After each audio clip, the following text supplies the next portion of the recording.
Welcome to Tuesday Night TerrorVision. Etep right here with you. I almost said from that other name we used to have.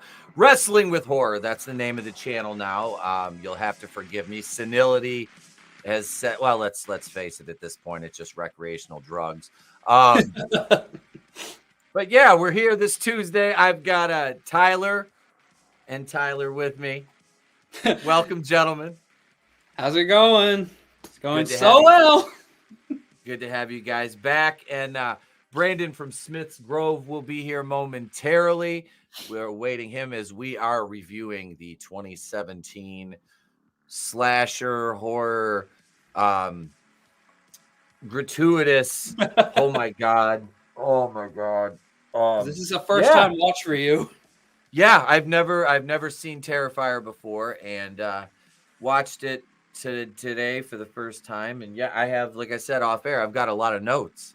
Wow, do I have notes? I will say, poor Dawn. Yeah. But when we get there, she had really nice tits. I have to say. I said the same. I haven't seen the first one in so long. When it comes to watching Terrifier, I have always watched part 2 because it is better than part 1. But we watched it again today, and when it got to that part, I was like, "Damn, nice rack." I completely forgot about it. I haven't watched it since last year was the first time I watched it. Okay, all right, this was one. Like I said, it's been out for 7 years, and this is the first time I'm watching it. I was, because I'm not a fan of like the Hostel. I went to the theater and saw the first one, and I was like, and then the second one I watched on DVD, and I'm like, I think they made a third one, but if they did, I'll never see it. They did. You don't have to. No, I didn't need to see the second one. Seriously, after that scene with oh god, I think it was like something with the girl with the eye in the first Hostel movie where it was like shooting pus or something. After he like after that, I was like, no more. Yeah, the shit with the eyes really fucking gets me because anything with teeth, does it for me. Like, anything with like eyes, teeth, or anything going into the neck, it's like no. You ever seen the dentist? No. Dr. Giggles is another dude. Larry Drake in that movie. That's an underrated gem. That's one we're gonna do a full Patreon commentary for. So if you're, speaking of which, there's a nice segue into plugging the Patreon. $5 get you everything. You're on that Brain Buster tier, and right now there's 4 episodes of the show after the show up, plus a full commentary for the 1994 classic The Crow starring Brandon Lee, which I hadn't seen. That's one I hadn't seen in about 15-20 years when we did the commentary on it. Wow. And watching that again, I was like, man, I forgot how good this movie was and how much of a banger that soundtrack is. Absolutely. That was your first time watching it this year with me as well. We watched it on this old, what is this from? 1970? It's my TV for VHSs. We watched The Crow on VHS. And I got that TV for him. Hell yeah. I think you liked it, right? Oh, yeah, it was great. Yeah, he was like, those are fucking great, man. I was like, awesome. Dude, it's awesome. And I told him, I was like, don't forget, they have another one coming out. And he's like, oh. Yeah. The new Crow movie to me I'm like, what is this, Crow Wick? Like, that's basically what it looked like. And basically. It doesn't look horrible, but it's like there's some things about it that I'm like, They really didn't need to name the main character AngelousDraven and Shelley. Not to mention, it's like he looks like the makeup for it is just different, and it looks like the Suicide Squad makeup. Yeah. Yeah. It's it was a Hot Topic Joker. Yeah. That's basically what it looks like. More off-brand Jared Leto Joker. Mom, can we have Joker? We have Joker at home. Here's the Skarsgård kid playing the Crow, and you're like, well, also that nipple tattoo. Did you check out his nipple tattoo? No. You got to take a look at that again. It's like it's a face, but the eyeball is his nipple. And I'm like, no. What? Why? What? I hope that gets like burnt off in the movie or something. Yeah, shot. Please. Let's We don't ixnay on the nipple tattoo skate. We don't need that. We don't look.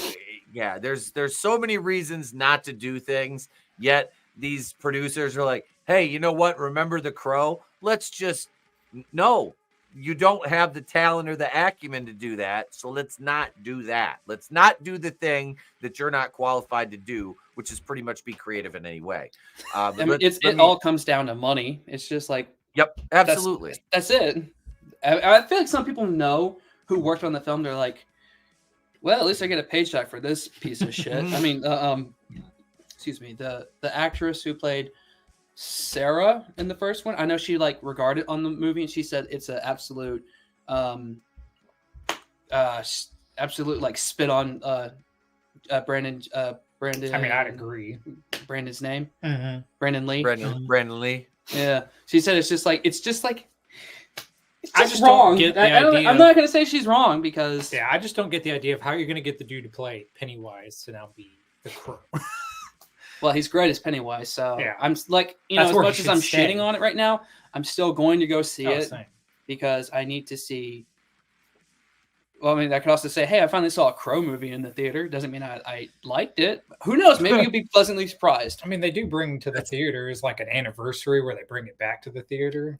See, that'd be a bonus to go see the original one in the theater. Oh yeah, I was old enough, but I didn't. I don't know why. This is one I watched when it came out on, well, it was DVD then.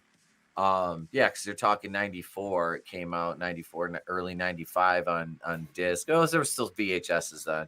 But yeah, I remember watching this one at home, and I got the soundtrack. I was like, hey, it was fun. It was a good movie. I enjoyed it. And then the sequels happened, which we're gonna do all those for Patreon too. Even the Eddie Furlong one. I've said it before and I'll say it again. I don't love the Eddie Furlong one, but I don't hate it either. Also, which Crow car do I have back there hanging on the wall? It's like the Plymouth from the movie, I think. That red car. The cop car. The cop car? I think you have the cop car. Well, I have the Crow cop car hanging on the wall back there, so that's cool. What's his David Boreanaz saves the Eddie Furlong one as the villain. But I saw a screen. My buddy Draven sent me a screenshot of Eddie Furlong from the fourth one, and I'm like, he looks like a fat goth lesbian. Like, that's what he looks like. He's like a fat goth chick, like lesbian. I'm like, oh my god, I forgot how like I've seen better like Halloween costumes than that. I mean, that was bad. That was so I was still in school when I saw that for the first time because it was on Stars, like back when I had cable and all that. And I actually saw it before I watched the first one, so I was a big fan of it. I remember it was like I went to school for Halloween that year dressed as that Crow. I know I did, but I used like permanent marker for the makeup, and my face was burning all day. I'm just like. I remember that. That one's actually not bad. Gap posted a link in the chat to I don't collect pops at all, but it's not really, but I'll take them. It's the pop from the Tall Man from Fantastic, which is it's kind of cool. I have one, and that's one my subscribers sent me a long time ago. They sent me a Batwoman pop. Because I covered that whole god awful CW show, 83 videos. It's in the playlist. The Batwoman playlist. I'm not gonna lie, those got me a lot of views and a lot of clicks. So it was worth the years of therapy and the house in the Hamptons I bought my therapist after reviewing that show. What is up, wrestling? Or what is up, Grave Reviews? He says, believe it or not, I've yet to watch any of the Terrifier movies. Well, if you're not a fan of just, like I said, major gratuitous violence, this is not the franchise for you. It isn't. But like I said, we'll get to that. I'm kind of waiting for Brandon to start this. If you can't handle Hostel, then you probably can't handle this. No. This is like, I mean. It's like a actual serial killer, like Overkill, when they like It's like the victim's already dead and they just keep bludgeoning. That's this entire movie is just, it bludgeons you with it. I will say there are some very good tense moments, but I don't want to give too much away before we start. What up, Tommy? Hail, brother. Good to see you, sir. Good to see you, Toy Mafia. Hail. Welcome. Superfan Adam. No! It's Vince Russo says Superman Adam Schwarkin. Superman Adam Schwarkin, bro. Welcome. Good to see you, Adam. Good to see you. Terrifier summed up. Kill, smear shit. Yeah. That wouldn't go for the second one. I mean, at least the shit part. At least I don't think so. Mm-mm. Fuck, I might be wrong. But disgusting. Right. There he is. What's going on, Brandon? How's it going? Good, man. Good to see you, brother. It's going great, Brandon. How's it going? It's great. It is absolutely great. So, Brandon, this is Tyler, and we'll use his other Jason because they're both Tylers, but we differentiate by calling one Jason. Okay, nice. Yeah. Okay. I like the shirts too, by the way. Thank you. I was trying to find the more like gruesome one I have of Art wearing a certain something that he carved off someone, but I couldn't find it. So I was like, let's just wear this one, the spooky Halloween orange one. Oh my God. There's so many callbacks to other things, but since Brandon's here, ladies and gentlemen, tonight, as I said, we are reviewing the 2017 slasher, bloody, fucking disgusting mess of a fucking movie, Terrifier.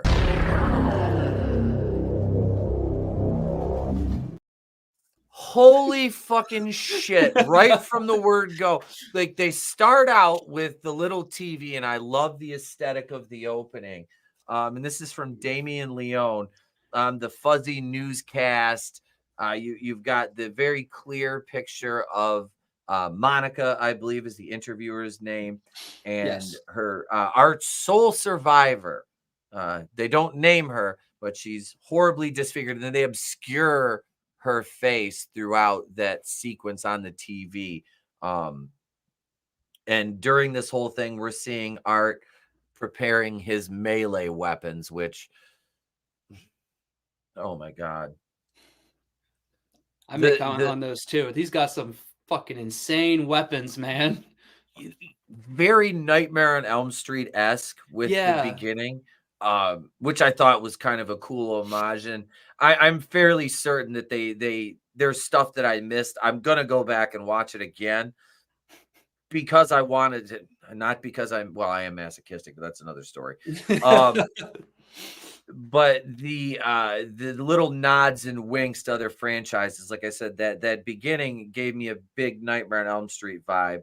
So we go from that opening sequence, and Monica, after her interview with our disfigured survivor of Art the Clown, she's on the phone, which right there, when I'm like, she's alone in this fucking studio, I'm like, okay, this broad's fucking hit right here. Like, she's just, and she's talking shit pretty much on the phone. Like, I almost gagged at one point when I was like sitting across from her, and I think she told her like her husband or boyfriend on the phone. She says, "If I ever look like that, put me out of my misery." Yep. Yes. Yeah. She goes, I thought she was gonna gouge my eyes out, and then all of the sudden, she's accosted, and her fucking eyes get gouged out by our goddamn freak show, and mangled up mess. Yeah. Yeah, like it looks like more happened than her eyes getting gouged out. There was something fucking happening there. It looked like scars on her cheeks and stuff. It's nasty. It's nasty. Yeah. She definitely would give Rocky Dennis a run for his money. In looking like potato face. I was just like, who took Brian Stetler's face off and replaced his ears and his nose, and No, nothing for Brian Stetler. Okay, Brandon got that one. All right. I could have went with Al Roker, but I figured that might. All right. So we're outside after the fucking murder. After the intro. This is just the intro. That was I think after that it was like that's when the title card happened. Yeah, I think so. Yeah. I think so. Because we're like what, like I think 5-6 minutes into the something movie, like that. Then they hit the title card, and we have our two drunk girls. They're dressed. I don't know if they're supposed to be in costumes. It's Halloween. They came back from a party. They're too drunk to drive, and I love how Art is just standing there, and as he's just standing there, and then he disappears. So they're like, "Well, we can't drive. Let's go get something to eat." They go to the pizza place, and of course. Art just I was like, I did not expect this. Art just walks the fuck in and just it's Halloween night. It's super easy. You just you're wearing a costume. He's got his murder bag with him, and he just has a fucking seat, just sits right down. And I love he's sitting there watching Tara. He's like hyper fixated on Tara. And I'm not gonna lie, out of the two of them, I'm like, she looks like she has the more daddy issues. I'm like, oh yeah, that's the one right there. All the red flags in the world, and I would just run in like it was the fucking beaches of fucking Iwo Jima, or we're here to save you. We're here to change everything. Yep. It's like every woman I see on my Mug Shorty segment on Monday night that's like hot, and they've like one of them hit me like really like close to home because she got arrested for domestic violence and it was strangulation or suffocation. I'm like, remand her to my custody right now. I don't want to fix her. I want her exactly as she is. You can call me a fucking Carradine, okay? Just send her to me. David Carradine, just send her to me. It's fine. We're gonna find him in his closet later. I died with a smile on my face. Yeah. I came. You saw, and you conquered. And and then I went, and I was fine. And then you went on. Then you went on. Yeah, it was fine. Mm-hmm. It would have been much better than getting my eyes gouged out by a mongoloid. But sure. So Art's making faces at brown hair girl Tara. He's just making faces at her. And the other broad, she doesn't fucking know what's going on. Dawn is our lovable fucking ditz. No situational awareness. Everything. Blonde. Yeah. She's very like, the blonde one. Like she's looking over. She's like, "Oh, I think he likes you." I mean, even when they're outside, like debating who's going to drive the car, even she goes, "Do you think he'll drive us?" That's right. And that's this is a good ladies. Stay away from clowns again. And half of you are probably dating clowns now and don't know it, but you are. They're just not dressed up. The thing is it's these days all that women want is a guy who will wear a fucking like a serial killer's mask or something. It's like do you know how many fucking girls I know who's just like, Ghostface can kill me any day? And there's definitely someone out there who like gets off to Art the Clown. They go, oh yeah. I'll guarantee there is some goth chick that has to wear like cuffs because she's like got the marks. I can't say it because we're on YouTube, and she probably wants to get plowed by Art the Clown, while he wears the suit that the guy in Kevin Spacey made Homeboy wear in Seven with the gimmick on the deal. You know what I'm talking about? What is that, Rule 34? There's always some. Is that the one? It's always out there. You know what I mean? If you can, do you remember that one? That rule. If you can, there's always a something on the hub, shall we say, a representative of this. I'll guarantee you. I don't want to look for it because I don't like clowns to fucking begin with. That's right. I'm not like my brother-in-law is like terrified of him. He's like literally like terrified of fucking clowns. Like, and me, I'm not that bad. They just kind of give me the. Ugh. Well, I saw that. What was that goddamn movie? Clown House as a kid, which is by the guy that did the fucking Jeepers Creepers, the pedo, Victor Salva. Victor Salva. Yeah. Victor Salva. Clown House is a very like unsettling clown movie too. But no, so I've never really liked clowns. So the girls are in the pizza place. Donnie goes over and decides, hey, you know what? I'm gonna shoot my shot. This guy's tall, dark, and mysterious. I'm gonna take some selfies with him.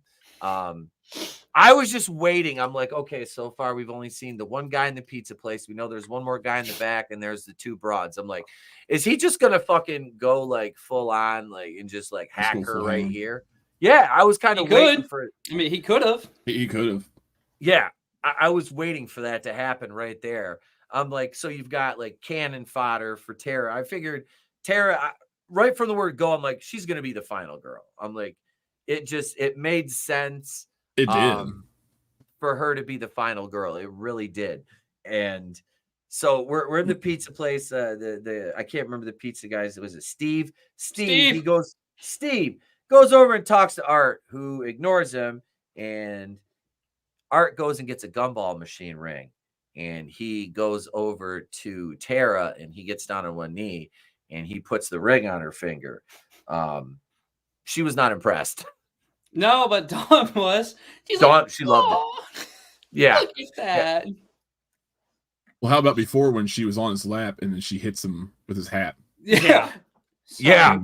Sorry. Yeah, that might have been the point when he was like, no. He just looks at her like, yeah. Are you serious? That was the most genuine thing ever, too. He's like, oh, I'm sorry. Nope. Hey, go ahead. I got to take this real quick, guys. Sorry. Go ahead. What? What? This latest. This is your show. I got a phone call. You guys are in charge for a minute. Oh, okay. All right. Okay. Well, all right. Well, we're in the pizza parlor, and like I said, he gave her the ring. Like you said, less than impressed, more so creeped out. Yeah. Also, did you see the way that they were picking at their pizza for being drunk? I know, right? Like the one chick had it as like a taco, and then the other girl was just picking it off, eating it. Like if you're drunk, like you need to eat. Yeah. But like. Yeah, it's like she hated cheese. Yeah, he put the ring on her thing. Do what? How about his facial expressions in this movie, man? Oh, I know, right? Dude. Yeah. Well, even just the evil looks too after she hit him with his hat. He just looks super annoyed. But like, he just looks at her like, "Are you kidding me right now?" It's like he knew at that moment. He knew what he was going to do to her. He was like, "For sure." Okay. Okay. I mean, she apologized. I mean, yeah, but you already got 8 likes. You don't give a fuck. Don't give a fuck, man. I really enjoyed the music in this movie too. Oh, absolutely. That like synthy, kind of like 80s. Oh yeah. Very, very. Everything just builds and just yeah. It's pretty awesome. That movie was really saturated though. Like the color is just it really is strong. Yeah. Well, 2 was like that. But 2 was a little. 2 was a little bit like pushed back from that, but like not like nearly as like saturated as this one was. Or like I think it may have only been the kill scenes that was like in 2 that would really saturate it, especially if we're talking about the bedroom scene. Oh yeah. and the Etep hasn't seen part 2, and he thinks no, this is his first time watching this one. So I'll keep my mouth shut then. Yeah, I will keep my mouth shut. I will not ruin that for him if he ever decides to, he hits me up and goes, "All right, we're gonna watch part 2." I'm like, it's like, oh, get ready, all right, buddy. Well, I think we'll wait for him to continue on with the story of this movie. It's not really a story. There's nothing. There's no story. It's not a conventional. Nothing is what it seems. Nothing's normal. There's no formula. It's just. It's run of the mill. Oh, there he is. It is. Oh, there it is. Yeah. Sorry. Full disclosure, guys. My mom is starting chemo next week, so that was my dad. So if it comes from them, I'm like, I gotta take it. So for sure. Yeah. Sorry about that though. No. No, you're good. You're good. I was kind of listening in. And I believe I heard there's no really discernible story here. No, it's just a chain of events that leads to a cornucopia of violence. It's crazy. Yeah. Did So you hear the panic random. in our voices when you left? We're like, what do we do? Oh, It's no. like the parent leaving you at the register while they're going to get bread, and you're just like, wait here, I'll be right back. and they're still scanning, and then they're done. If I had his Mom's notes, not I would back. have totally ran with it. But so we okay, so they were taking the selfies. When he comes back and he throws Art out, okay, he throws Art out. I'm like, okay, so right here, I'm like, Art's just letting him throw him out. I'm like, okay, this is gonna, all right, this is just adding fuel to the fire right now. So he throws him out, and he's like, you got to clean it. He tells Ramon. I'm like, immediately in my head, I'm like, it's Razor Ramon. I see Scott Hall. Yes. Hey, yo, Chico comes out with the walking out. Yeah. But so he's got to clean the bathroom up, and I'm like, oh, was he in there like jerking his gherkin to like That's what I was thinking. It was so Honestly. much more. It was worse, I think. What? It was worse. What did he eat Chipotle and then eat Activia after that? Like, Yeah, for sure. like what the fuck was? I was just like, I want to look it up what it's supposed to be, but you know what? The ambiguity's fine here. I don't need the origin story for the bathroom. I really don't. It had lumps in it. Yeah. Yeah. Yeah. So Art gets thrown out. He gets thrown out. And the girls go back to the car, and they discover, well, we'll drive now. Hey, Ariel, the Bullet Ballet, and Jade, welcome. They have a flat tire. So Ramon this is where we see Ramon cleaning the bathroom, and Tara calls her sister Vicky. Says, hey, I need a ride. And Dawn, for her and Dawn, we can't drive. We got a flat. And they sit down in the car, and they're talking as they're waiting. And was it at this point, Tara, she has to go to the bathroom. So they start that, and we cut back to the restaurant, and Ramon is finished cleaning the bathroom, and he walks out, and you see that shot where they pan around, and you can tell it's a fucking head, but it's like, how is the placement going to be? And when Ramon sees it, it's Steve, and he's been turned into a fucking jack-o'-lantern, basically. Yep. And with a cleaver as well, like as it seems, which yeah. So I'm just now thinking about this. Halloween, the newest one, like the of the series, it was 2018 when they did the beginning of that series, right? And this movie came out in 2016, 2017. So maybe they got the idea to do the jack-o'-lantern face from this movie, because that's kind of what it looked like. From what? Yeah. From Halloween. Yeah. Well, remember when we did the review of the burning, right? Where I mentioned like the head that caught the dude on fire, of that being similar to this. I was like, I wonder if they possibly got the idea to do this from that too. From the burning, maybe. Yep. That's kind of what the victim looked like. That was fun. The burning was fun. That was fun. Yeah. No, I dug that one. That was fun. So the flat, they call for a ride, and Ramon gets his fucking hands chopped off. Like, gets one of his hands chopped off, and clean cut too. I know. I mentioned to him when we watched it again. That's right like through. Where he hits the hand and how it just like explodes like it does. I was like, that. It makes me go just right there. It's like this. So not only does his fucking hand get cut off, but then he takes was it like a scalp or a knife, like right? It was to like the a face. steak knife, Oh, and dude, it just went straight to the cheek. Right to the cheek, and it's like you can see it kind of like moving. I was like, oh, they did a hell of a job with the practical effects in this. For sure. Wow. It's Damien Leone, the director, who's in charge of the practical effects as well. He did the fact that he's like the guy who he comes up with the kills, he writes the script, and he's also the fucking creator of Art the Clown. Dude's got a lot under his belt, but the practical effect of these movies sounds like he needs some fucking therapy. So it sounds like. Right. Dude, fucking come up with this shit in his brain.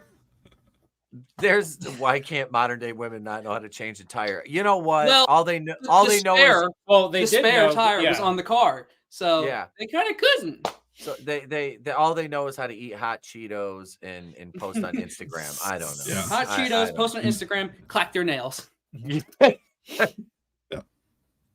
But I could go on, but I'm gonna. I know. Trina's not here. Trina would agree though. That's the thing. She would fucking agree. Yeah, Trina she would definitely agree for sure. I think sometimes she's more base than I am, so I don't know. Impressive. Very, very. So Ramon is fucking. They're cutting back and forth. Ramon is just getting just turned to fucking hamburger, obliterated, dude. Nasty. There's nothing left of him. I did one of these. I'm writing and I'm like, yes, yeah, okay. Are we okay? All right, I can look now. I'm like, oh my god, like I just ate sliders. Come on. I think at the same time I was eating. I was like, no, I was like having my comfort drink. I was like, hot chocolate as this guy is getting fucking obliterated. So there's nothing left. Like you don't know who he is anymore. No. What up, Parrot Head? They're not going to identify his fucking remains. No. So Tara goes into this building. An exterminator. Luckily, the exterminator came outside, and she goes in to use the bathroom, and he steers her towards the bathroom, which is fucking utterly just nightmare fuel. But what do you expect? This looks like a fucking abandoned, yeah. And he also told her, like, I'd be quick if I were you. Yeah. Rats. There's fucking rats. So Willard is going to pop out at some point in this. Crispin Glover will make Glover in the corner just sweating profusely as he does that movie. Is he just in the corner with the rats, but is he doing the dance at the same time? From Friday the 13th part 4. Oh yeah. I just watched it the other night, and like that scene came on where he's like, "Do you want to dance?" And he's like, I was like, "All right, Chris." Hey, Ted, where's the corkscrew? Yeah. You want the fancy handle? Tad. Am I a dead fuck? So many people in this movie were dead fucks. Yeah. Oh my god, for sure. It says you're a dead fuck. Please tell me you've seen that one, right? What is it? Part 4, the final chapter. Final chapter. Yeah, but it's been a minute. So I know he's still like you have to like refresh your memory on it, but it's a fantastic. It's so good. Yeah. All right, so Tara's in the building. She's in the bathroom, and Dawn is out in the car. Sweet summer child Dawn is out in the car, and I like the emergency broadcast, and she hears the reporting of the pizza parlor homicides, and then the car door opens. That was fast. I gave him that. That was fast. Yes, sure. That was good. News travels very quickly. It's like, how much fucking time elapsed? Is she in there taking a shit? Like, that's what I said. I was like, longest piss ever. She's hovering above the toilet, like just letting it one drop at a time. Like, maybe. I don't want to rat. Sure she doesn't get hit by roaches and rats. So yeah, the fucking door opens, and she just starts talking like it's Tara. And Art won't believe what I heard. Art just fucking sits down. He smiles. Does he do a little? Oh my god, that shit. Just like, oh god. It's the fact that you knew what was gonna happen, or like not exactly, but like he was like, well, that she's cooked. That's it. Yeah. I thought she was fucking dead here. But so we cut away, and Tara runs into the crazy vagrant woman who oddly is kind of pretty, like doesn't look dirty for a homeless person. See? I'm like, yeah. Why does she look pretty? I'm like, she's like homeless. I'm like, she has like really nice skin. Her hair's just slightly messed up. The cat lady. Like, yeah, the cat lady. Yeah, she was. Like, you are. Now that you say that, you're right. She did look oddly good for. I've always a homeless weirdo. Like I even told my mom that. I was like her facial features, her structure was pretty. You got like that Giga Chat going on. Yeah. Right. I was very like thrown off by that. I'm like, is she like homeless or like what? And then she's some random ass lady. Yeah, like what the fuck are you doing here? she's got the baby doll, and Tara runs away. She says she's got to go talk to the landlord. I got to pay the rent. Got to pay the rent. And Art, she runs into Art, and she flees back inward into the building and tries to hide. And I said right here, during the cat and mouse scene when Tara is hiding by the car, they use that single piano key note. Dun, dun. I was like, fucking John Carpenter. It's the shaped stalks. Yeah. Like, that's exactly what they did. I don't mind it. I love the homage. I really did. And then as you hear that single note, you get that Freddy Krueger scraping sound. I'm like, oh, like 2-in-1 scene, my own. Like, they're laying it on thick here. Okay. You know, but this was a very tense scene. And they did a good job of this. I will say that throughout the movie, for the lack of story and really any character development or anything. There is no character development. There's none. There's none. These are archetypes. They're just one-dimensional, and it's okay. It's okay. They're literally just saying lines. They're not acting. They're not. No. I mean, they're just. No. It's just real basic. Yep. Very, very. I can make this in a week. I could find people that can recite lines better, but like I'm about ready to do a like kind of like a not like a fan film, but like it's like a green screen kind of like series we're doing called The Fat Speedster, and I've done more emoting than pretty much most of, you know what I mean, like. And my acting in the first part was because I wasn't really comfortable with the character at first, but like this, like it's not. The acting wasn't like, but it wasn't terrible though. That's the thing. Like it was watchable. That's the thing. It was like I've seen much worse acting. Like what's her name? Chewie from no, I think that's her name from Friday the 13th Part 3. Chili's dead. Oh God. Chili and Chuck. The two stoners. Yeah. She's like, oh my God.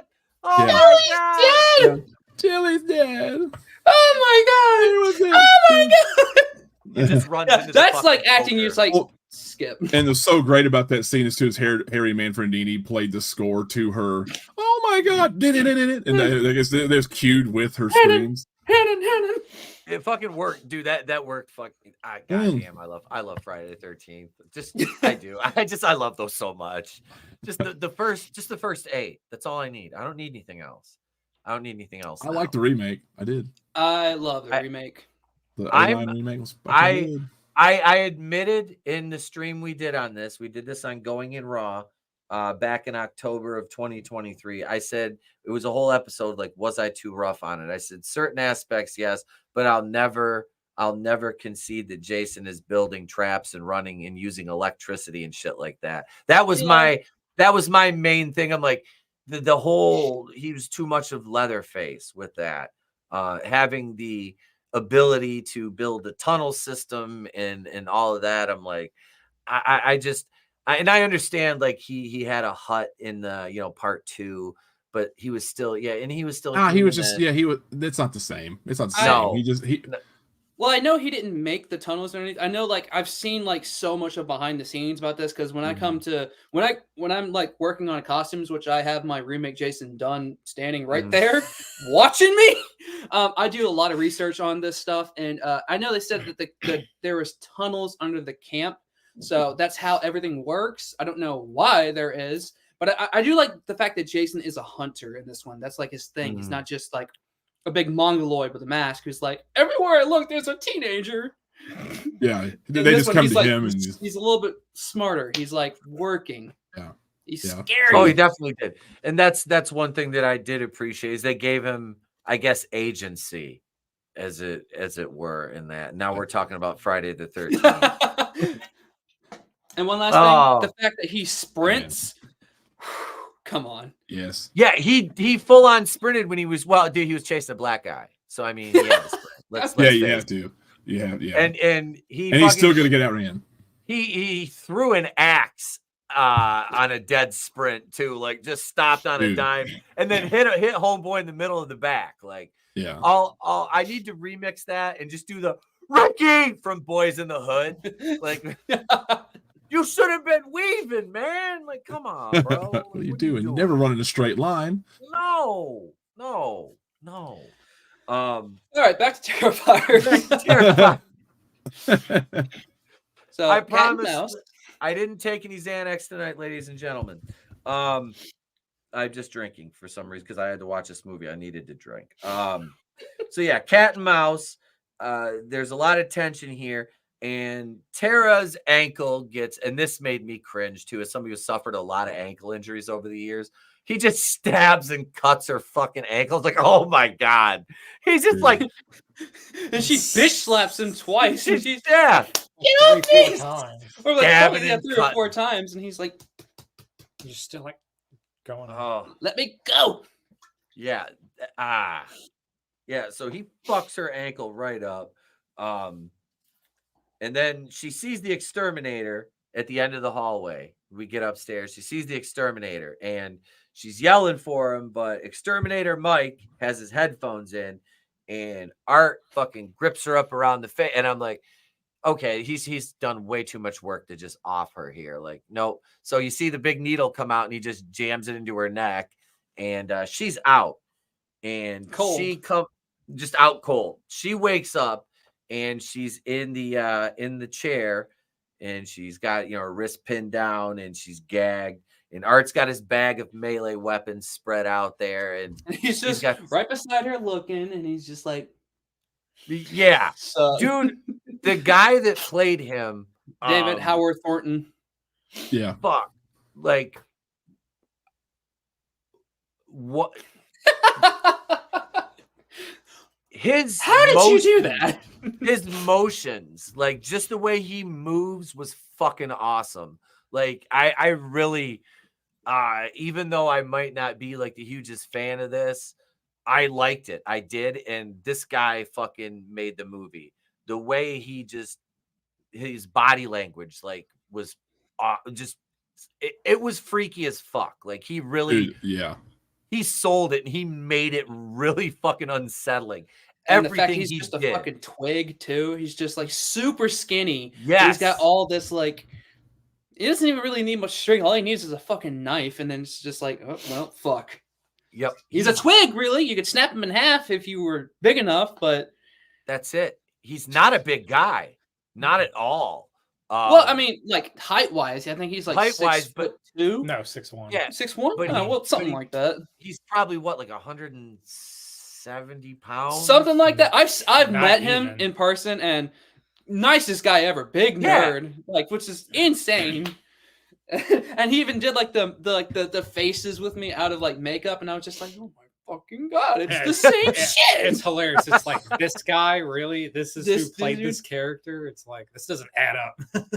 It's in the eyes, Chico. It's in the eyes. I mean, yes.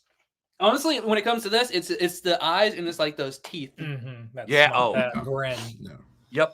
And I can't. That's one thing I can't like praise enough is the dude's performance in this. He was fucking awesome. And like you said, not your typical slasher, very small, but he's quick, he's opportunistic, and I'm getting to something here which let's see. So this is where we have him threatening her with the melee weapons and he's freaking her out. And then he reveals because they show the tarp hanging up and he pulls it down and here's Dawn topless upside down. And like I said, she's got really nice tits. So kudos Dawn, which makes this next part.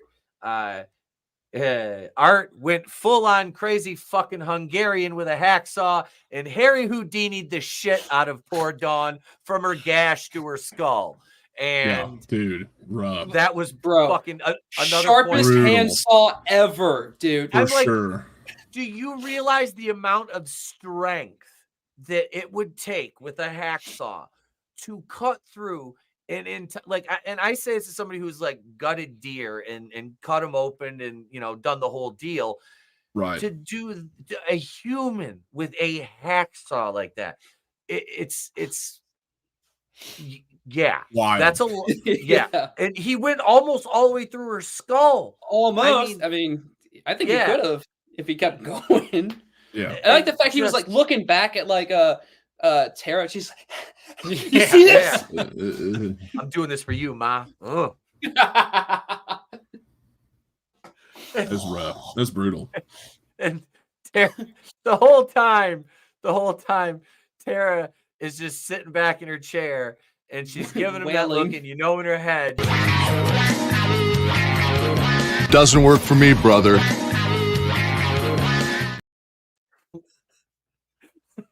Doesn't work for me, brother. I did that for my Raw review last night. I do that now. That's one of my segments I do. Is that doesn't work for me, brother? And I see a botch. I dressed up in my Hogan gimmick for the Raw review, and I did cutaways during the fucking review. So it's like if you see the review, there's Jesus Christ from Raw last night. Within the first like 2 segments, I had to do like 3 spots. I'm like, I only recorded so many of these before. I don't want to have to put the gear back on and do this again and do pickups. God damn. Oh, you're going to. You're going to have to. Fuck yeah. I can mention wrestling. I say that shit with my buddy because Trina's not here. Yeah, we can't talk about wrestling tonight and not get a bunch of the comments. Trina's gonna show up in the chat. She's gonna wait. What the fuck are you doing? Wait, fuck every time. There's that angry wall of text on my phone. Yeah. Boom, boom, boom. Yeah. What the fuck are you doing? She's like, I'm on fucking vacation. I hear you talking about wrestling on a horror show. How do you know she's not watching? Yeah. I mean, how do you know she's not watching right now? My ears are burning. This is real horror. And I made a note. Again, too brutal for me to watch underneath that hacksaw scene.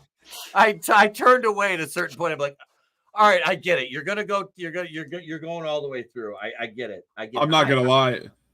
When you sent me that email and you said, "Oh, we're talking Terrifier," I'm like, how the fuck did you make it through Terrifier? Like that's my first thing. How did he make it through Terrifier? Because I know. You know what's funny to know about this? Before I watched this film, I think it was like a year later after it came out.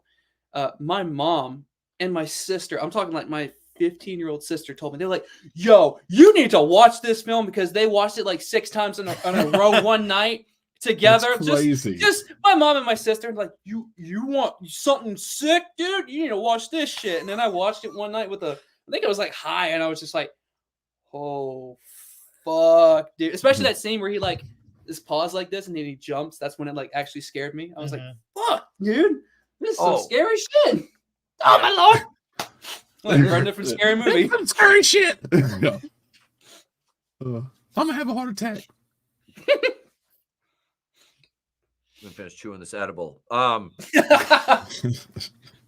Speaking of that, good thing I bought 4 bags from Holt Lake Provisioning Center, located on M55, their new location right in front of Walmart, for all your medical and recreational marijuana needs. That's Holt Lake Provisioning Center, HLPCSmeds.com. Now back to the show. I'm telling you, I know like a handful of the bud tenders, they watch. Hi guys. I get free stuff, but you guys can sponsor the show. I've been waiting 4 years. You guys can sponsor the show now. I'm like number 2 in accumulated points per purchases in the entire database. So come on, guys, come on, give me a sponsorship. They probably would if I was wearing one of the hats I have. Let's see. So I'm not that I'm shilling or anything. I am. No, of course not. Never. I would never. This is business. This is ever business. do that. Ever. My people are known for that sort of thing. Don't you know? Oh God. I wasn't going to say anything, but I will. The Goyam knows. Shut it down. So Tara noticing. So Tara frees herself. Somehow Palpatine returned. Tara frees herself and she fucking stabs Art. Now, this is the thing, okay? Now, this is not the only time Art gets stabbed. And this is a absolute maddening trope in horror movies where it's the your final girl or one of your cannon fodder victims. They stab the killer, but they only do it once, and then when the killer goes down, they run away. When you're sitting there thinking, why did you stop? Like, if I drop you, and if this is like fight or flight, if it's you're fighting somebody and you get the upper hand and that it's either you or them, it ain't never going to be them. It's always going to be you. So you're going to turn their fucking brains into soup on the fucking ground, or you're going to stab them until there's nothing left to stab.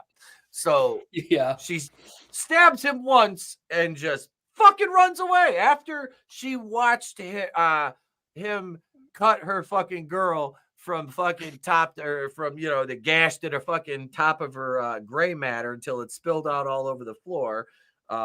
Is that that's worse than an Elizabeth Bathory, isn't it? Like that's because he got she was like, I was hanging together, we can't survive together, so I guess we hang separately. I don't know. I'm workshopping that one. So Art stalks her and Tara beats him with a fucking 2x4. Okay. So again, beats him with a 2, and then sits back and says, come on, motherfucker.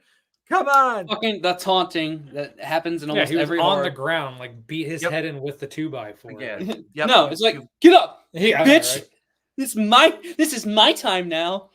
But little did she know. What's so shocking is what comes next. Yeah. Oh, dude. I've never seen a horror villain just do this. No. So Art gets up and he fucking shoots her in the fucking head. Just fucking shove like he's like, surprise, bitch. Yeah, my fucking dog jumped off the fucking couch. I scared the shit out of her. I was like, what the fuck? He fucking said, I got that fucking thing on me. Yeah, bitch, I stay strapped. Fuck your ass. Yeah. All right, she's over here like he's like Art's like one of those over, and it's just like, all right. Art's one of those fucking assholes. Call an ambulance, but not for me. Not for me. Art's one of those assholes that pay to play on video games. You know what I'm saying? Like, he's the one that's got he's paid the fucking mods everything, and they've dropped him a fucking loot box of shit, and he's OP as fuck. That's what it is. That shirt that you have that says jelly jams, but my Glock don't. Oh, strawberry jams, but my Glock don't. Yeah. Fucking Art's got a bag of murder, but this motherfucker's got a bag of murder. He's got a strap. He just rolling me. He's Spice One, rolling with my motherfucking strap on the side of me. Like, don't fuck with the East Bay G. Bop, bop. Fucking Tara. Fuck you, Tara. Fuck you. You fucking cunt. You hit me with a 2x4. What did you think was a proportionate response, Tara? I shot you in the fucking... You fucking stabbed me. You beat me repeatedly, Tara. So I fucking shot you, Tara. So I shot her in the leg. Shot her in the leg first. And where was the next shot? In the face. In the cheek, yeah. And also the face he makes just... Yeah, it's just that blank stare, no emotion, just bow, shoots her. Yeah. Unloads. Tara. Oh, yeah. Oh, hey, you will get to that. He goes, oh, Jesus Christ. Oh, Lord Jesus. So, let's see. Wait. Where was I at? Okay, so she isn't dead. Yeah, she got shot in the fucking cheek, and she's not dead. So, Vicky shows up at the car while Art is playing with his bag of toys, and he grabs the frame. He's just dropping mags. Like this is the thing. Like, you would think this kind of killer is not going to be that. Like, he's just dropping mags one-handed, just pops in it. He's like, this motherfucker so is weird. Like, was so he a crazy. Navy fucking SEAL? Yeah. Like, is this Chuck Norris? Do we have confirmation? Shoots her in the face. He's just originally from the South. Like, he knows what he's fucking doing. Yeah. I think so. I think I've never seen a killer, like a slasher, like ever use a gun and then just like reload it, because it seems like they always have infinite ammo. Yeah, because he shot her in the face, ran out of bullets, and looked at the gun and went, like, all right, fine. He went, and then left, walked away, and then grabbed another one, reloaded. Nonchalantly, he didn't run. He just walks.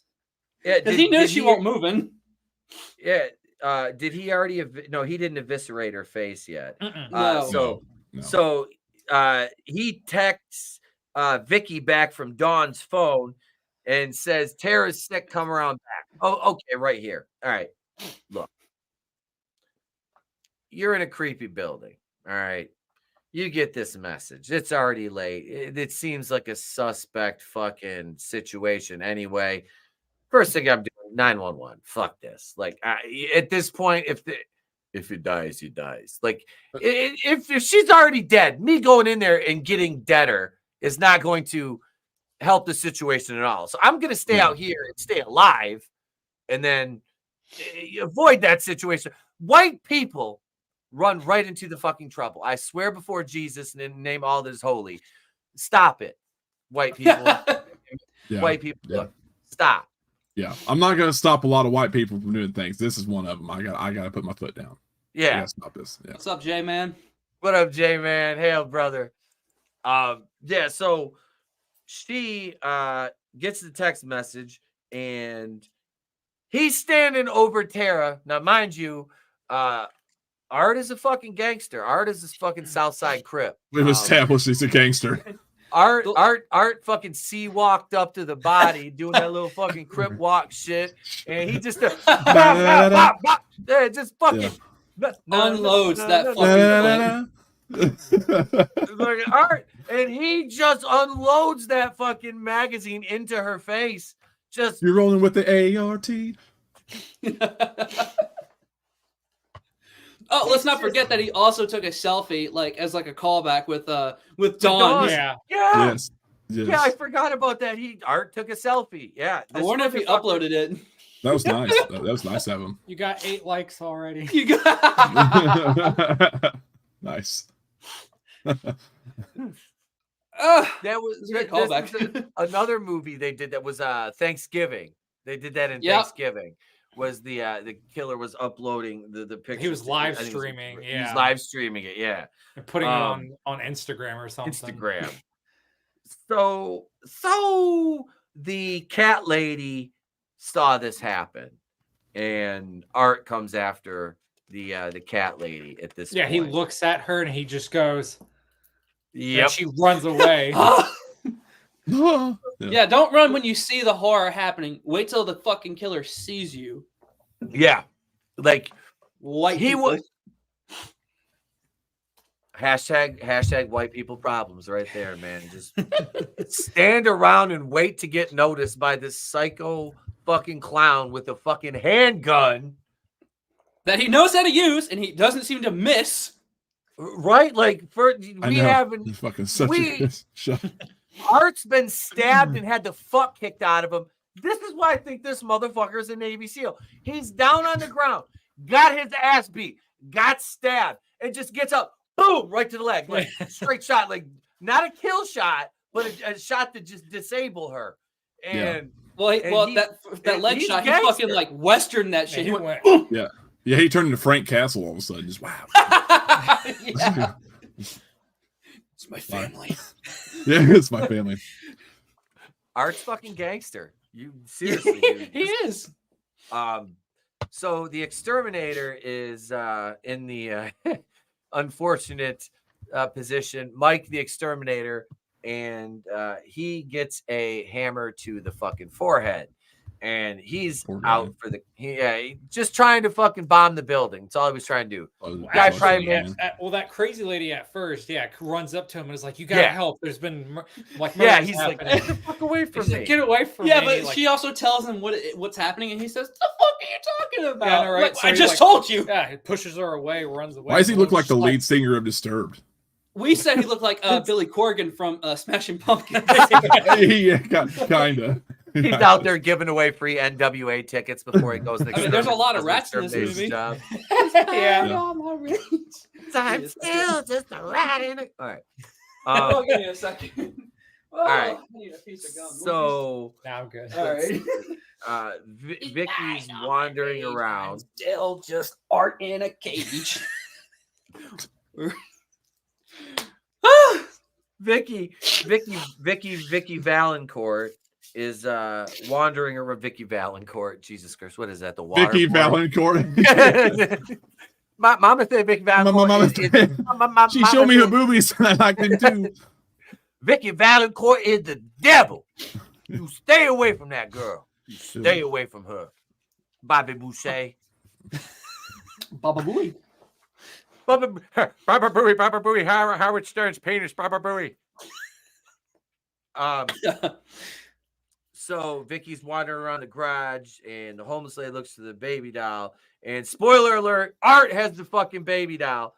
And this scene is it's like Mr. Meeseeks. Ooh, she's trying. She was trying to talk to Art, and she tries to appeal to him as a mother. And you have the scene where she touches his face, and I'm just like waiting. I'm like, yeah, waiting. I'm like, I was like, Pat, do it. I was waiting for him to do something too. Kill her now. But no, Art is in her arms sucking his thumb. Yeah, she just randomly goes to him and just like, it's okay, and he's just like. I have a shirt, a Terrifier shirt that has Art the Clown holding the baby doll, and he's like, shh. Oh, nice. I met Art and Damien, not the two girls yet. Fucking cool. Yeah, next con I go to, I'll have to look for them if they're there. Spoil, I'm not going to any more horror cons this year though, because I am I don't think I've really announced yet, but probably going to go to the Royal Rumble in January in Indianapolis. So nice. Yeah. Nice. I haven't been to a pay-per-view since WrestleMania 23, and they're up to WrestleMania 41 coming up next year. So yeah, it's since 24 hour drive for you. Yeah, about a 4-hour drive. It's like 6 for me. Yeah, it's closer to go there than it is to go to Horror Hound in Cincinnati. You know, going to Indy. So I'll go. The bad thing is it's in January, but my camera just put me in witless protection. Like you've said too much. Yeah. You've said too much. Damn it. No Indianapolis talk on it. I know I'm doing a convention in August. I have a photo op set for Tobin Bell and Shawnee Smith. So Sweet. I'm pretty excited about that because Tobin is he's 83 now, something like that. Yeah, he's so I'm excited about that. Yeah, I'm gonna get him to sign an original Texas Chainsaw 2 poster. Oh, Bill Johnson. Fucking cool. That's awesome. Nice. I got this from don'teatthegum.com. I got a horror box from them. This as I eat the gum. My bust of Leatherface that sits on the desk here. But yeah, Shawnee Smith, I have had a crush on her since I was a kid. Yeah, she's always been a freaking smoke show. Like every goddamn TV show she was in, I'm like, oh God, you're just, yeah. She's only The Blob. Look at you. Dude, The Blob was the first thing I saw her in, the remake of The Blob. And I'm just like, yeah, she's fucking hot. And then she was in like Becker and then Saw, and I can't remember what else, but I was like, see everything. I was just like, she has always been just fucking smoking hot. Yeah. Shawnee's like Shawnee Smith. Look, if you ever see this, there's somebody. Look. It's not like I'm poor either. I will leave my wife. I'm just kidding, honey. I'm just kidding. I love you so much. Yeah. Shawnee. But if you stop by, you know, if you just have to be in the area. I'm not saying I'm home alone until Friday, but Shawnee Smith, look, you can come over if you're around. You know, we can go out on my boat. I could be your boat dad. I've got white shoes. I could be your boat daddy. You know, it's fine. Nice. We go out on my boat. You know, what a flex. You know, I can do that. You know, I've got a boat. Look, you have to paddle one side, Shawnee. I'm just kidding. I'll do all the work. I'll do all the work, literally. You better be able to ride. You better be able to ride for more than 5 seconds flat-footed, though. That's all I'm gonna say. Anyway, see, look, Trina's not here, and the show just goes into the gutter. Yeah, that's what happened. Yeah. And if I ever meet Shawnee Smith at a convention, she's gonna be like, so I better be able to ride for more than flat-footed for more than 5 seconds, huh? And I'd be like, oh my God, she heard it. Yeah, that's. I'll show her the clip. I was like, hey, look at this real quick. Well, I got you for 2 minutes. I'll be like, well, can you? Yeah. That's the question. Serious question. Serious question. These are the hard-hitting subjects that we cover here. Folks. Yeah, I'm glad we're here. Yeah, I'm glad we're here talking about this. These things need to be discussed. Can Shawnee Smith at age 52? I don't know how old she is. I imagine. Does it even matter? No, at this point, it just, God damn it, J-Man. He says, hashtag bring back Trina. Damn it. What? Here, that's We're it. failing. We're failing. Well, here, just for that. You can call me the wolf of wrestling. Because I'm not fucking leaving! There you go, little MJF. So let's see. Where are we at here? All right. Where the fuck Art sucking his thumb. Art was sucking his thumb. Yeah, there you go. We left off with the tender, lovely image of Art being cradled by the cat lady sucking his thumb. Let's see. So Vicky, the other exterminator. Remember, the other exterminator stops by, and he can't get in. And if I'm this guy, let me talk to you. Let me do an LA night. Let me talk to you. I'm fucking leaving. I'm not going in. I'm not waiting around. I'm sending one message. And if I don't get a reply within 60 seconds, I'm out. Yeah, because okay? he was on the phone trying to call him, that Art hit him in the head with the hammer. He He's saw like, the phone's on the floor. He's yo, going, hello? what are He you doing? smashed the phone. Yeah, Art smashed the fucking phone. And then here comes dude rolling up in the truck, which, mind you, I don't know if you picked this up, but if you notice when he hits the bump entering the building, the hood's not even shut on the truck all the way. Why? I didn't see that. That's the shit you notice. Like, I pick up the weird things, but yeah, he hit the bump and it opened more, and I was like, that's not latched all the way. company truck. We're on a budget here, okay? This can go up the driveway for the shot. He left those windows cracked. It's gonna rain. It's gonna get the seats wet. It's not good. It's not good. So the let's see. So Vicky, in her travels around the building, because she's still wandering around, calls Dawn's phone. She hears it ring, and in Vicky's infinite wisdom, she decides to investigate, which she's making a lot of noise and she's yelling. And then she stumbles, and I wrote down Dawn, where Dawn was Harry Houdini'd by Art. And she screams, and then she hears a scream from the basement, and then she goes down there because why wouldn't you if you hear a scream after you've just found a horribly disfigured fucking friend of your sister's cut in half and her phone's been ringing by her body? I would investigate. If I'm a completely helpless small female, the one thing I'm going to do is on the murder scene, if I think there's more trouble, I'm going right into it. God damn it. Because I want to know what's going on. I have to know what to tell the cops. You know exactly. Go to a basement after hearing a scream after your sister's friend's cut in half, and then your sister's in a chair with a sign that says circus. Well, not to mention she's also down there with her phone, just the flashlight alone. Yeah. Fuck that. Yeah. Yeah. So Art, at this point, we see him. He's wearing he's pretending to be someone else. Yeah. And then this part always sticks with me because it's like super fucked. So he starts trying to help this woman who's not facing her, and then she hears "help me" from across, and then she looks over. Boom! Like you're like, oh fuck, where did it go? Where'd it go? And then Art pops up, and he's like, "Do you like my new look?" The only thing that when he popped up like that, I want to take that scene and I want to freeze frame it.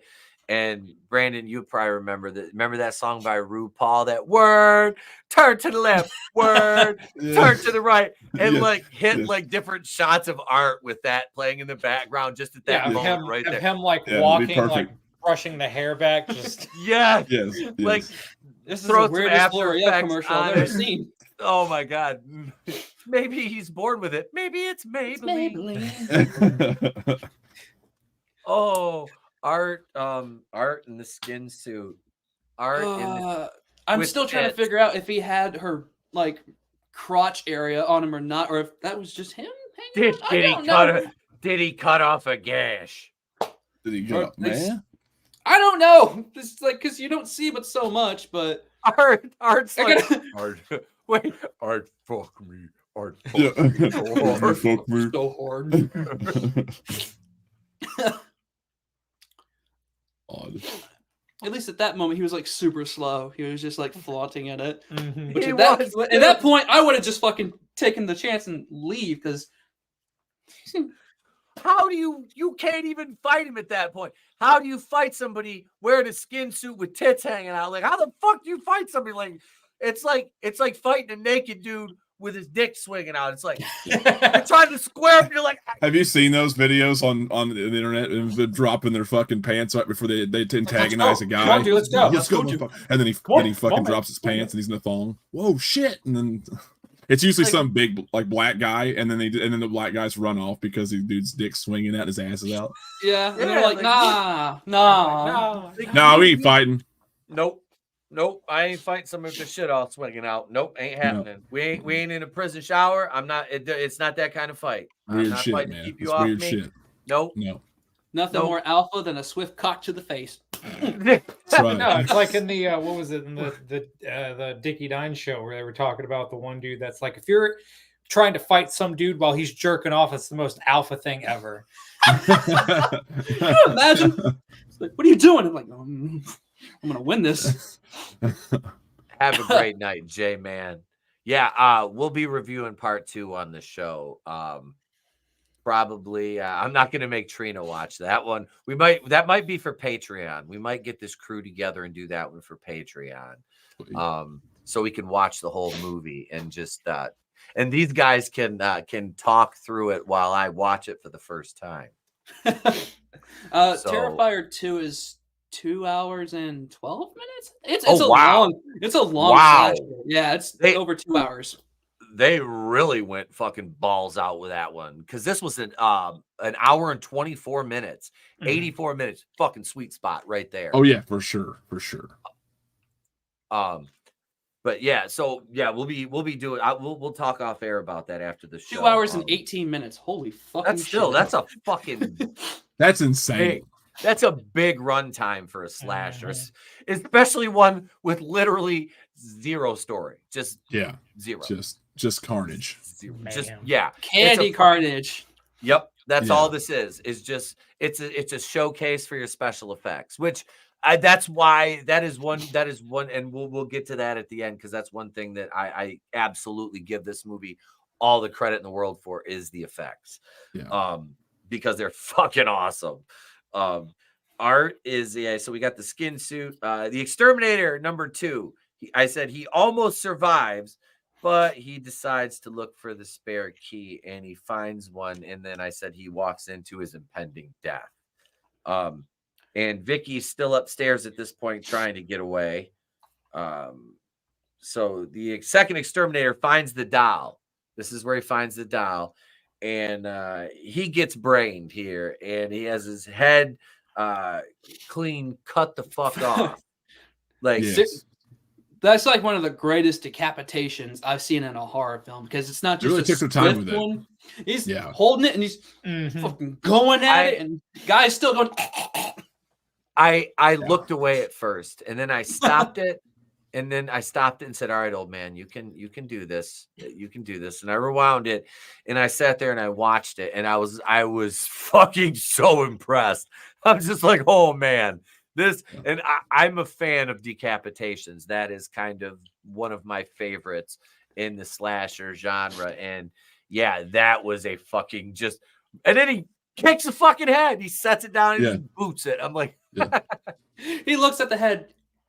Puts it down and just fucking kicks not to mention to go back when he's like wearing the chick's parts on him and she runs into that box and stuff and he's over here looking around. How does he just immediately know that she's hiding in the cabinet? Like through the hidey hole. Like through the peephole, you just see him just going like Yeah.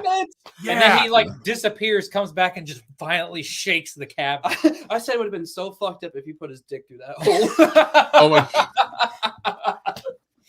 That's the wrong Terrifier movie. Again, it's Terrifier, the Terrifier 3 Glory Hole. The Glory Hole. Oh, I can't wait for Terrifier 3. That comes out fucking in October this year. Oh, it does. Yeah, I can't wait. Wow. Oh, already that's cool. Is that getting theatrical, right? Yes, it's getting theatrical. Originally, it was not going to, especially like anywhere near the U.S. But then they finally did something, and now it's getting a U.S. release.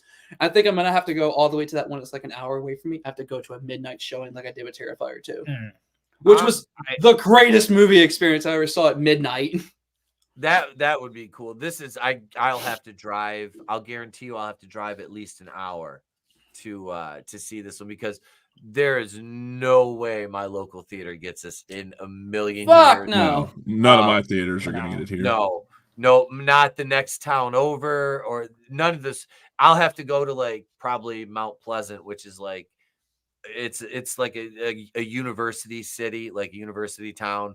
So I'll have to go there because they've got like a multiplex, like, bigger, like I can't remember what kind of theater it is, but I'll have to go there to watch it, which I'm fine with. They got a nice theater. I've seen I went to see The Nun 2 there this past summer. Rough. It wasn't great, but me and the wife got a day out without the kid to go see a movie, so we got stoned and had a few cocktails and went and watched The Nun. And that's the only reason I jumped at anything, and that was because I was fucking high as shit. And I was like, oh fuck, but holy shit. The holiest. Let's see. Holiest of shits. Vicky is trying to open the door. Remember, she's trying to open that door, and I love this is where she fucking sees Art, and this is the Jigsaw, the puppet. He's riding the little bike around. Yes. I was like, he's so cute. Look at him. He's so harmless. He's riding a little bicycle. I mean, behind the scenes, I know he was like singing to it originally. He was like, I want to ride my bicycle. The 6 foot tall man riding a little. That shit was fucking. I laughed, but like I laughed hard during that part. Like when he's just riding the bike around, and then he runs into the fucking thing, and he like gets up. Yeah. Well, I guess that's over.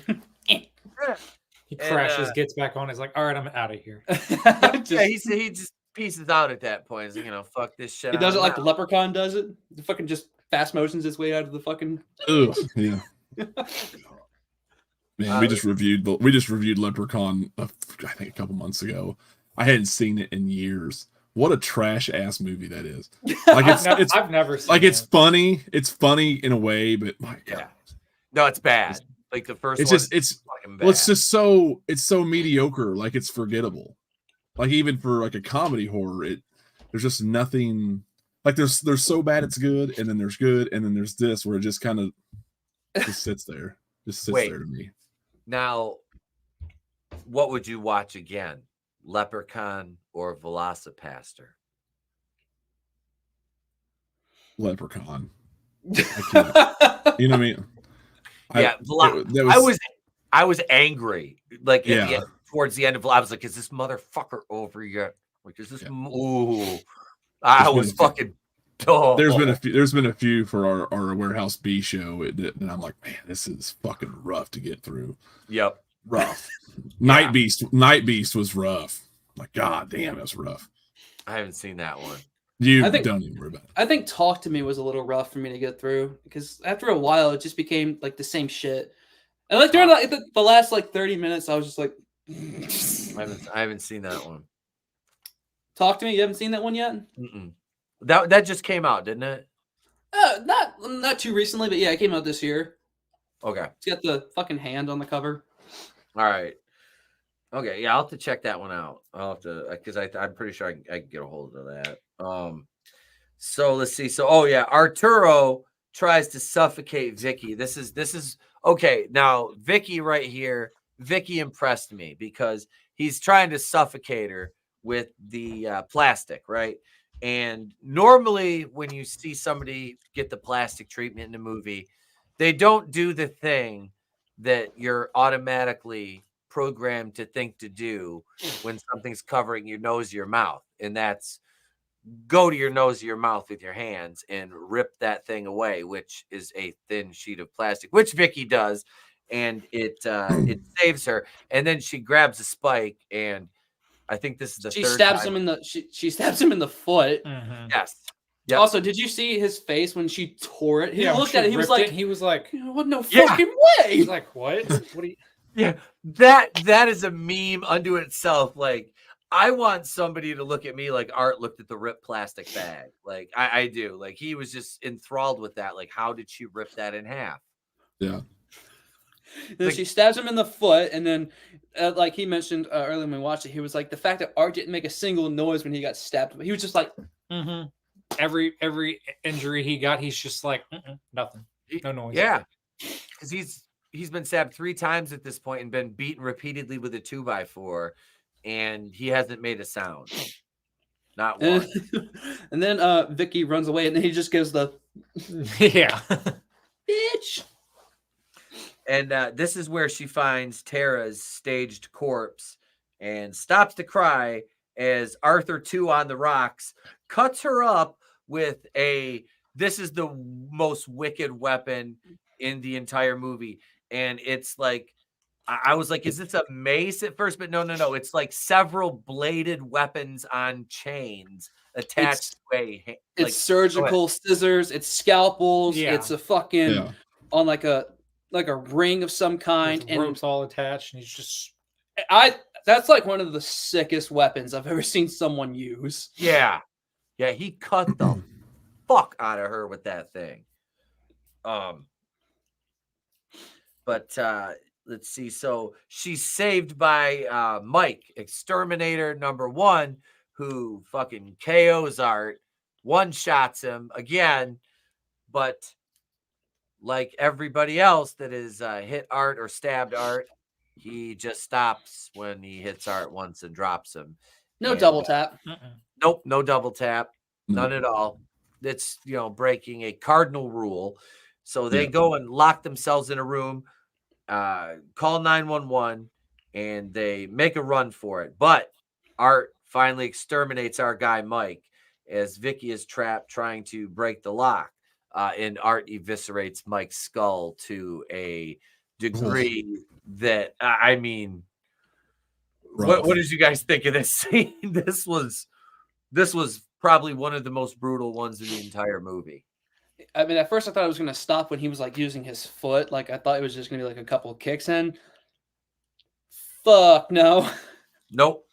They got the little Halloween 2018 action on that too. Michael's step on Dr. Sartain. Yep. Exactly. Say something. Yeah. Say something. Say something, you idiot. Yeah, I'm very behind on like the Halloweens. I'm still trying to catch up, but I remember seeing clips of it. And the thing that got my attention the most about Halloween Kills was the fact that he took a fluorescent light bulb and stabbed the chick in the neck with it. I was like, are you kidding? He just walked into her neck. Yeah. Because you're huge into like fluorescent lights. Yeah, I'm huge into lighting and stuff and like restoring that. So like to see that, I was like, they put that in a movie. I'm like, what? That was meant for you. That's meant, yeah. So like Mike's skull pulverized like super quick. Yeah. Yeah. Brain soup. Yeah, for sure. Soupy. Soupy. This could have been soupiest. This could have been a course at the meal in a Temple of Doom after he's done with it. If there was anything left of the skull to serve it in. So Art is outside here, and our girl Vicky is in front of the door. She thinks she's safe. He's pulled her hair. No. At this point, why would anything Art do surprise me? Because Art is a fucking ninja assassin. He is a fucking good shot with a pistol. Art drives the truck through the fucking door and just runs Vicky over. fuck you, you stupid cunt. Get the fuck out of the way. I'm coming through. As he's listening to smooth jazz. It doesn't even sound like jazz. It literally sounds like clown music. Like, but it's supposed to be smooth jazz. But he's just like, wasn't he in there like bobbing his head and like snapping his fingers and gets out of the truck. And now at this point, you vanquished your foe, right?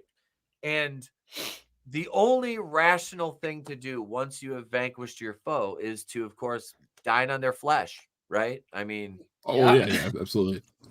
That's what I do. Yeah. When I vanquish an enemy on the field of ritual combat, I feast upon their flesh. I mean, it sustains me. Yeah, imagine if Etep gets back into the ring and like eventually like pins someone, and once they're down, just starts feasting. Well, while I'm pinning them, I'm screaming Kali Ma and trying to rip out their heart so I can eat it while they watch me with their last dying breath. I'm gonna do a Sheik gimmick. I'm gonna do a Middle Eastern gimmick when I come back. There you go. Do a Mortal Kombat. I'm gonna be the new Muhammad Hassan and be like, you would think 9/11. I'm just kidding, YouTube. We're still on YouTube. I can't say it. I can't say it. We're on YouTube. So Art has eaten her face. He's having a midnight. Art has worked hard at this point. He's been through a lot. Long night. He's famous. Yeah, he's taken some battle damage. He needs protein. He needs. Yeah, he didn't eat nothing at the pizza place. You know. Yeah, no pizza. He didn't even no pizza. He just unloaded whatever was in his bowels in the restaurant and left. You know. Yeah. Which questions what he ate before that. Exactly. He marked it on the wall too. You know. Art. Yeah. So, you know, he's having some numbs, and in come these two cops trying to fucking harsh his mellow, as the kids used to say when I was a lad, and they're telling him to, you know, show him their hands, and well, Art's only showing him one hand. I love the nonchalant. He's just like, it's like, I guess I'll do it. No, show your other hand. And he's like, I give you this one because you know he's being a little sneaky, and of course he has the fucking strap on him again. Mm-hmm. He decides to start his pistol, and he did it, and the cops like, oh God, Jesus, and oh Lord Jesus, oh Lord, no, he shot himself. Of course they're trying to tell him no when they see him feasting on a girl's face, but he puts a gun in his mouth like, no, don't do it, don't do it. No, don't, please, no. I don't want to have to. You know, it'll be easier. It'll be easier if I don't use mine because we need to take you in. I don't. You know, look. If this is a cop. Look, man. Like I said, I grew up I got a family of cops. My degree is criminal justice. Look, you discharge your weapon, there's automatically going to be an investigation. You've got to, go through all these different boards. You got to go through shooting boards and describe everything. You've automatically got to go see a therapist. You're accountable for every round that leaves your service weapon. That's true. So at this point, if some dude that is sitting there eating this broad's face wants to do my job for me and save me the paperwork and all that bullshit, you know what? No, don't stop, please. Boom. Oh, no, don't. What a shame. Oh, his family. No. He was probably nice to bring home the mom. Yeah, let's go get some donuts. Yeah. I'm gonna let him fucking. All the neighbors say he's such a quiet guy. Yeah. His mom's on the news the next day. I don't understand. My baby. He was a good kid. He wasn't. They're showing Art the Clown's kindergarten pictures. Wonder what the fuck those look like. He's still got that wicked fucking makeup and smile. He's just in like a little. He's just tiny. Just little Art. Just little Art. It's a tiny clown outfit. So he the girl Vicky's alive. And Art goes to the morgue, and this is very what is this? Friday the 13th 4, right? 4. Yeah, 4. Yeah, this is part 4.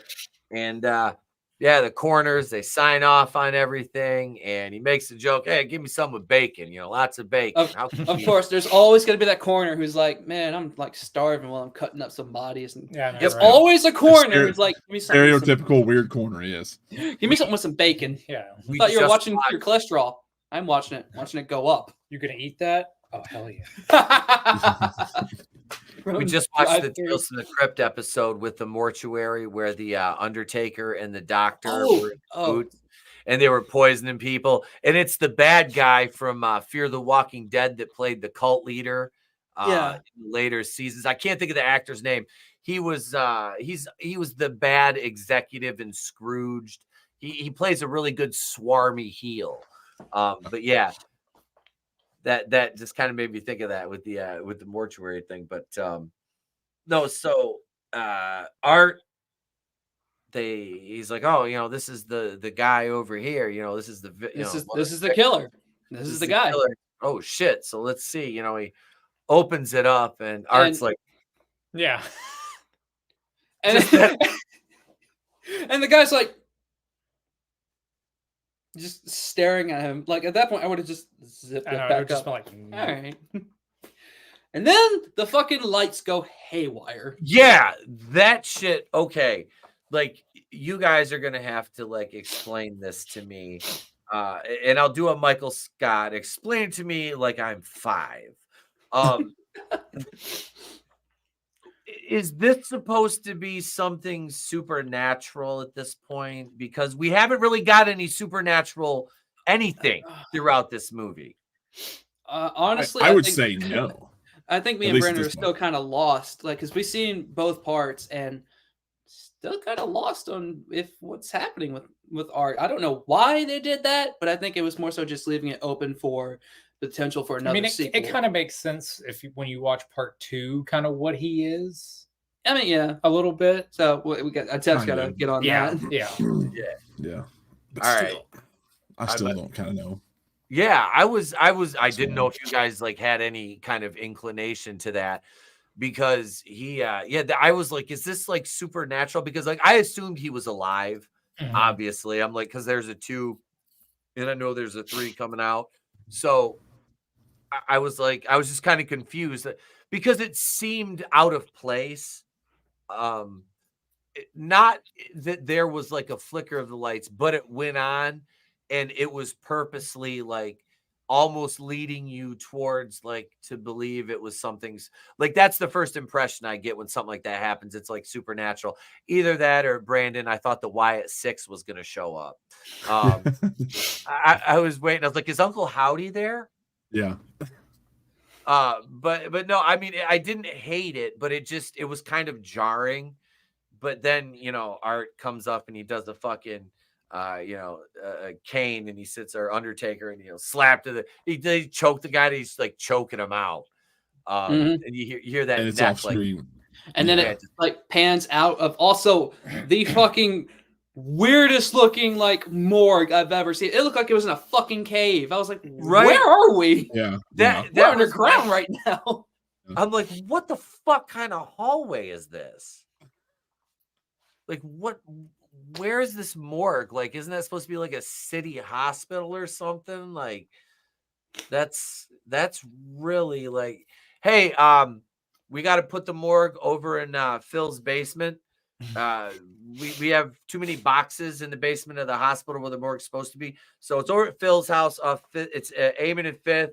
Just go over there. There's this, those fucking gimmicks you open up. Just walk down. It's fine. It's fine. We're all fine. That's their morgue. Yeah. This is great. And then we go to the scene, which we kind of already knew at that point with Vicky in the wheelchair, which is like a callback to the beginning, which when the nurse said, "Good luck with your interview tomorrow." So this is the day before Vicky. Fuck it. I mean, I don't blame Vicky for what she did. Honestly, if I look like that, I'm like, fuck it. With a little nuts and yeah. Yeah, I was kind of like, okay, so you don't have to spoil anything because I'm going to watch the second one. But so I take it Vicky is in the second one. Is she? I don't remember. I don't How remember. fucking long has it been since I've seen that? I don't remember her being in the second one, but It's a lot to remember, like in 2 hours, dude. No, I was just saying, fuck, she's not like what?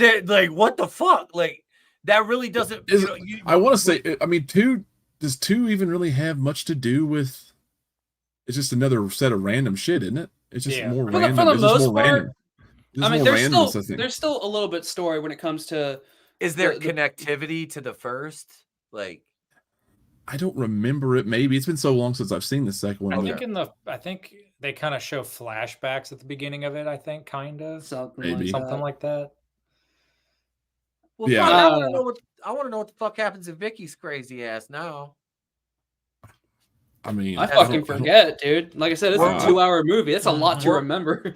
We're making it, boys. Everything I remember from 2 is all the shit that the kills, the stuff. Like I don't remember all that. I don't remember. We're making a fan film. It's going to be Vicky's story. It's going to be Vicky the survivor. Yeah. It's going to be Orange is the New Black, but with Vicky. Yeah. Damn. Just Vicky. But it's only her face is fucked up. She's still got a rocking body from the neck down. Yeah. She meets Rocky Dennis, and they live happily ever after. And they have little mongoloid chirins. Chitrins, yeah. Little chirins. Yeah. Look, a mongoloids. I'm gonna go get my wife. She's got a hat from China, like the Raiden hat. I've busted that out on streams before and wore that. I was like, "You're not gonna wear that. That's so offensive." I'm like, "Why? It's from China. I'll wear it." And so I might bust that out one night. I'm not walking all the way up to the office, right? Her office. Her office is on the fucking up in the penthouse. See, I'm down here in the fucking dungeon. You're in the dungeon with the coroner's office. The coroner's office. Right. Yeah. I'm not going to complain though. My office is big. We could shoot that. Like the problem is I'd have to move. Like I've got like you walk down my stairs and there's like a Jason Voorhees on the wall, like one of those like 3D like deals on the wall. Like that freaked like her out because I put it there and I didn't tell her. And I was like, I had the light turned off. And if you have the light on upstairs and you look down, all you can see is like a shadow of Jason standing on the fucking wall with his machete by his side. And she fucking turned. I was like, "Hey, come here." And she opens the door. I hear, "Oh my God." It works. So, yeah. We love giving people a good spook, you know. She had to get used to that. But so Terrifier, I'm gonna score this on well, usually we do like a 1 to 5. Like that. That's what I usually do. Yep. Boy. Oh man. It's because it's really hard to score it because like if you like score it low, I get it because of the characters, but you would score it so high because of how fucking insane it is. That is the quandary I'm at because I'm usually not a fan of the over the top, like this is just super gory. Yeah. I mean, it's just even I'm right there with you. I have my hard limit as it were for that. But I do appreciate the special effects that went into this because they were fucking on. As I said, they were fucking on point. And you said Damien Leone. Damien Leone is the special effects artist, and bruh.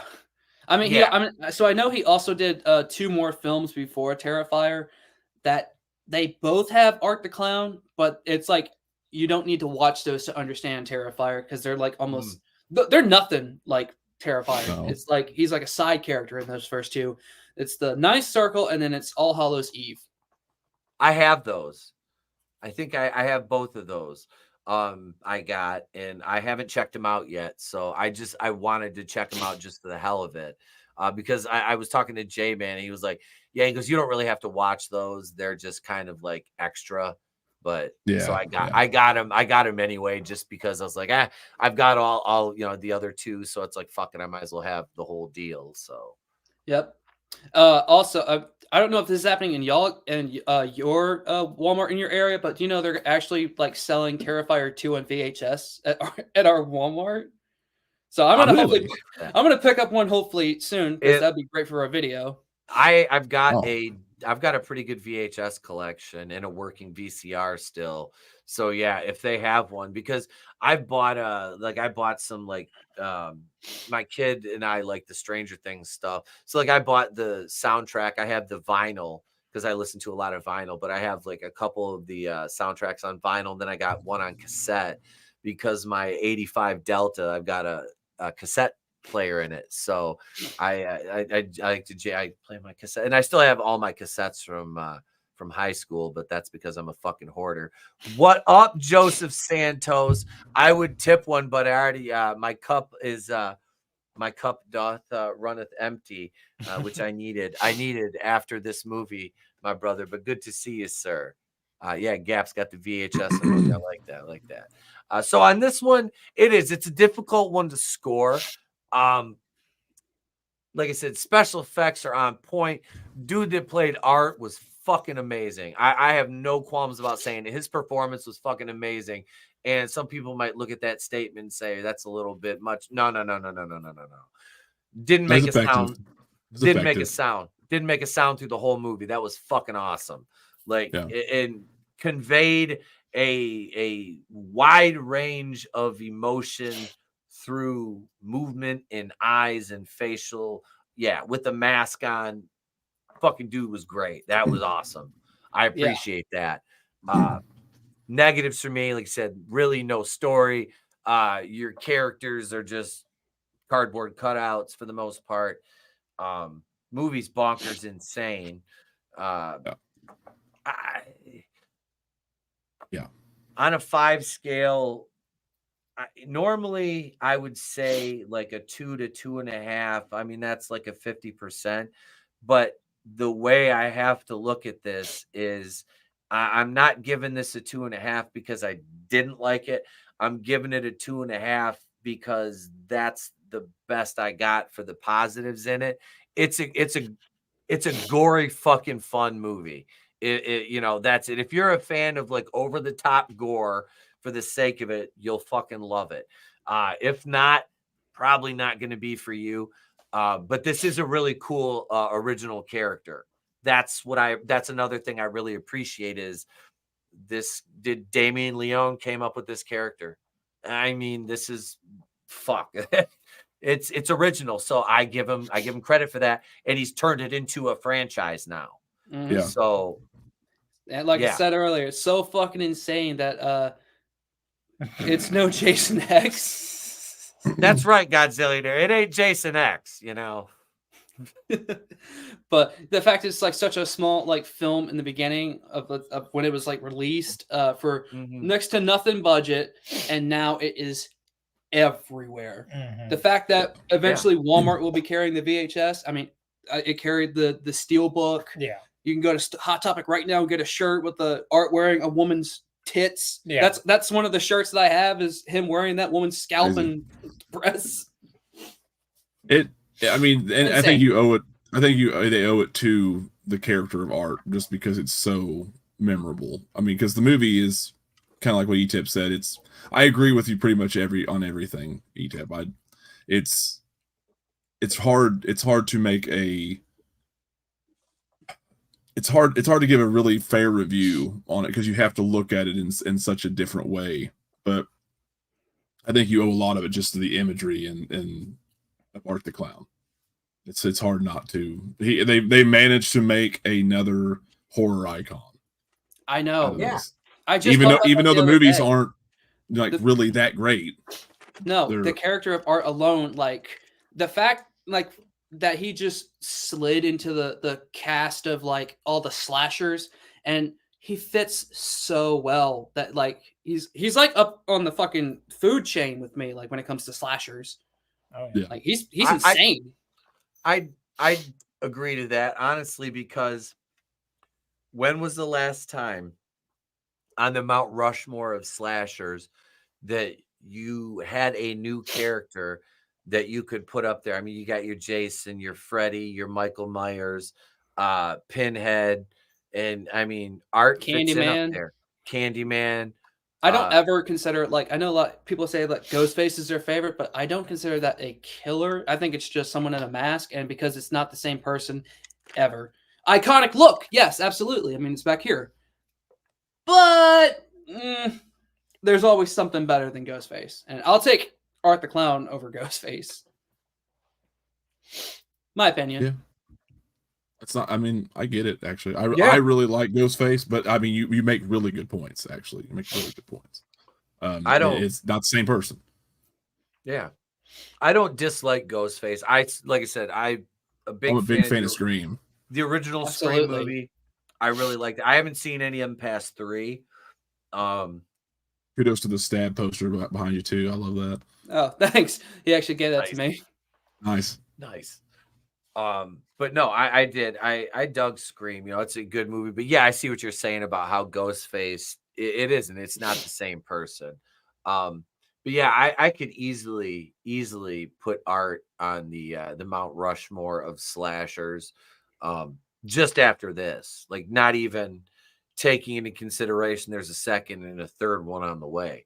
And I know sorry, I didn't mean to cut you off, but I know for a fact that I know Damien has like gone on record and said he doesn't want to make any more Terrifiers than like 3.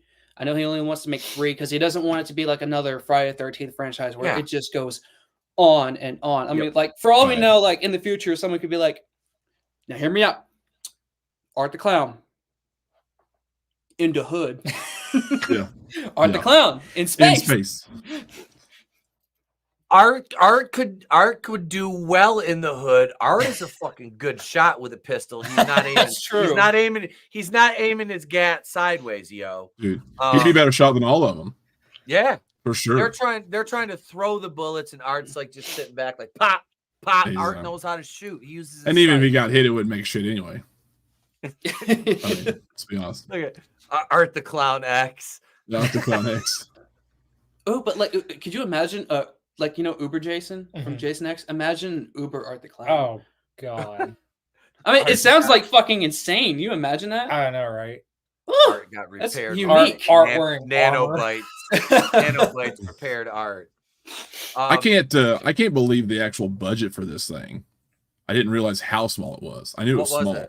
How much was the budget? It was like less than 50,000. Yeah. Damn. And that's it was like 30. I mean, Wiki's got it at an estimated 35 to 55, so it's a broad range. But I mean, you're talking no more than 50-some thousand, no more. What did this make? 416. It says a little over 416,000. They got their money. It's respectable. Back. Yeah. Oh, for sure. Yeah. Absolutely. And how much did Terrifier 2 get? Because I know, like, as soon as like Terrifier 1 like went out into the public. When Terrifier 2 came out, that's when everyone came running. Like that's when all the it was a $250,000 budget, made $15.7 million. God damn. Yeah. But and I think you owe that to the theatrical release. Yeah. But obviously, but I mean the fact that it because I don't know what it did. Art takes on. Oh no. No. It takes on there. He punches some dude's fucking head off. Art versus homie. Art versus homie. Art versus Horny the Clown. Oh, I was about to say, yeah. Art versus the drive-through clown. Oh Jesus, that'd be sick. Actually, that would be that's something. That's a clown movie I can get behind right there. God damn. So Terrifier was released theatrically in 700 theaters. Oh no, I'm sorry, I'm reading that wrong. I'm sorry, I'm reading that wrong. Oh, it was announced that it would be released theatrically in 2023. So I guess it's already happened. So I guess they had re-released it in theaters in 2023. I don't know. I don't remember it being. Of course, 700 theaters is nothing. But no. So all right, I'll let you guys go ahead. Tyler, Jason, what do you guys score this one? I went 2.5 on it. I enjoyed it though. I did. Okay, so typically me, like if I just looked at it from straight on, like not looking at the characters, just the movie as a whole, and fuck the script, and the blood is its own. Honestly, that like carnage candy side of me is like I give it like a 5, but at the same time, like there's a limit to this shit. Like, I don't want to always wake up every morning and go, you know what sounds good right now with this cup of coffee? Terrifier. Terrifier, yeah. I'd rather watch like Friday the 13th, like part 4 over this. So I'm gonna give it like everything put together, not taking anything away from it. I'm gonna give it like a 3.5. Okay. All right. What about you, Jason? I'd probably have to say the same thing. I would say probably about a 3.5 going up to 4, just because the fact that it was such a cheap budget and it's so well done, and like just Art himself is just crazy how it is, and just how well it was done too. Like, even though it was a cluster, just how well it was like done and performed. I'd probably say about 3.5 for a 4, or give it a nice. Night, well played. Yeah. You do that too much, the cops from Halloween 5 are going to show up. Oh no! Oh, you haven't seen Halloween 5? Like, save dogs, rescue cats. It's what we do, and we love it. Yeah, and we love it. Nothing inside, nothing out. And also, like, from one horror, I think it was during even the first one that was the Terrifier that was released before the second one was even announced. What? Oh, I thought you were tapping or something. And I saw people who had tattoos of Art, like of his fucking whole like face on their arms and shit. Oh yeah. I'd do that. There's a whole. I want to get faces of a bunch of horror characters on. Would you add Art to the collection? Oh yeah, absolutely. See? My next one's the Pinhead, all over from shoulder down to elbow. That's going to be Pinhead. Brandon, what do you score this one, brother? I think I'm going to meet you all in the middle, and I'm going to say just a solid 3. It's it's different than I mentioned Leprechaun being very mediocre earlier. It's not the same kind of mediocre. When I score Leprechaun, a 2.5 or a 3 out of 5, and I score this one, it's a different kind of score, because y'all make really good points. I think the low budget hurts it a little bit, but they did a really good job, as you all mentioned. They did a really good job for $50,000. It does not. The camera work, the cinematography, and the acting reflect the budget. The lighting and I guess the lighting would be cinematography. Well, the effects way higher. The effects are some of the best I've seen in a horror movie, a gory horror movie, especially for cheap too. For really cheap. Yeah. So I have to commend it for that. It's a solid 3. Art the Clown, David Howard Thornton, amazing, really amazing. 84 minutes is a sweet spot, so I have to give it credit for that as well. Yep. And you created a franchise. I mean, if you wanted to, he could go forever. So yeah, it's just my hangups are obviously it's just there's nothing coherent about it, and I know it's horror, but I don't just like random ass, really nasty violence in a horror movie. I love really creative kills, but I don't need just random nasty shit. I like there to be something there. Like there needs to be a little more. Yeah, there needs a little more substance there. That's all. So I have to dog it for that. Honestly, I agree with that, because I mean, everyone who comes back to this movie or either movie, it's not because of the characters. It's always because of Art. No one's gonna be like, you know who I really want to see act on screen? I want to watch Dawn from Terrifier. I want to see her say, "You have 8 legs." Yeah, right. It's like the other characters. There's really something special about those old movies, even if they're kind of bad, like the Friday movies. Even the bad ones, you go back for some of the characters and the moments. It's not just the kills. There's an atmosphere there. There's a whole package there that keeps you coming back. I don't personally need to watch Terrifier again unless there's something like this that's going on. I don't. I can respect it. I can give it credit for what it's done. People talk about it. I really like Art the Clown as a new icon, but I don't need to go back and watch the movie again. I don't need to go back and I will go back and watch Terrifier too. I'll do it with you all if you want to, but I don't need to. You know what I mean? Yeah, I get it. Yeah. That's kind of, I share your sentiment with that. like even with the Friday the 13th movies where you might say, well, the characters are just one-dimensional, there's still a overarching story that permeates through the entire franchise and gives it the kind of luster and the myth and it adds that aura to it, and that's what draws you in, is that mythos. With Terrifier, with this franchise, like you mentioned, Tyler, it's art.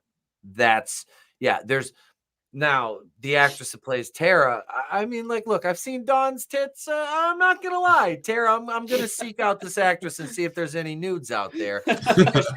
She was fine as fuck. And I've got spare time, but I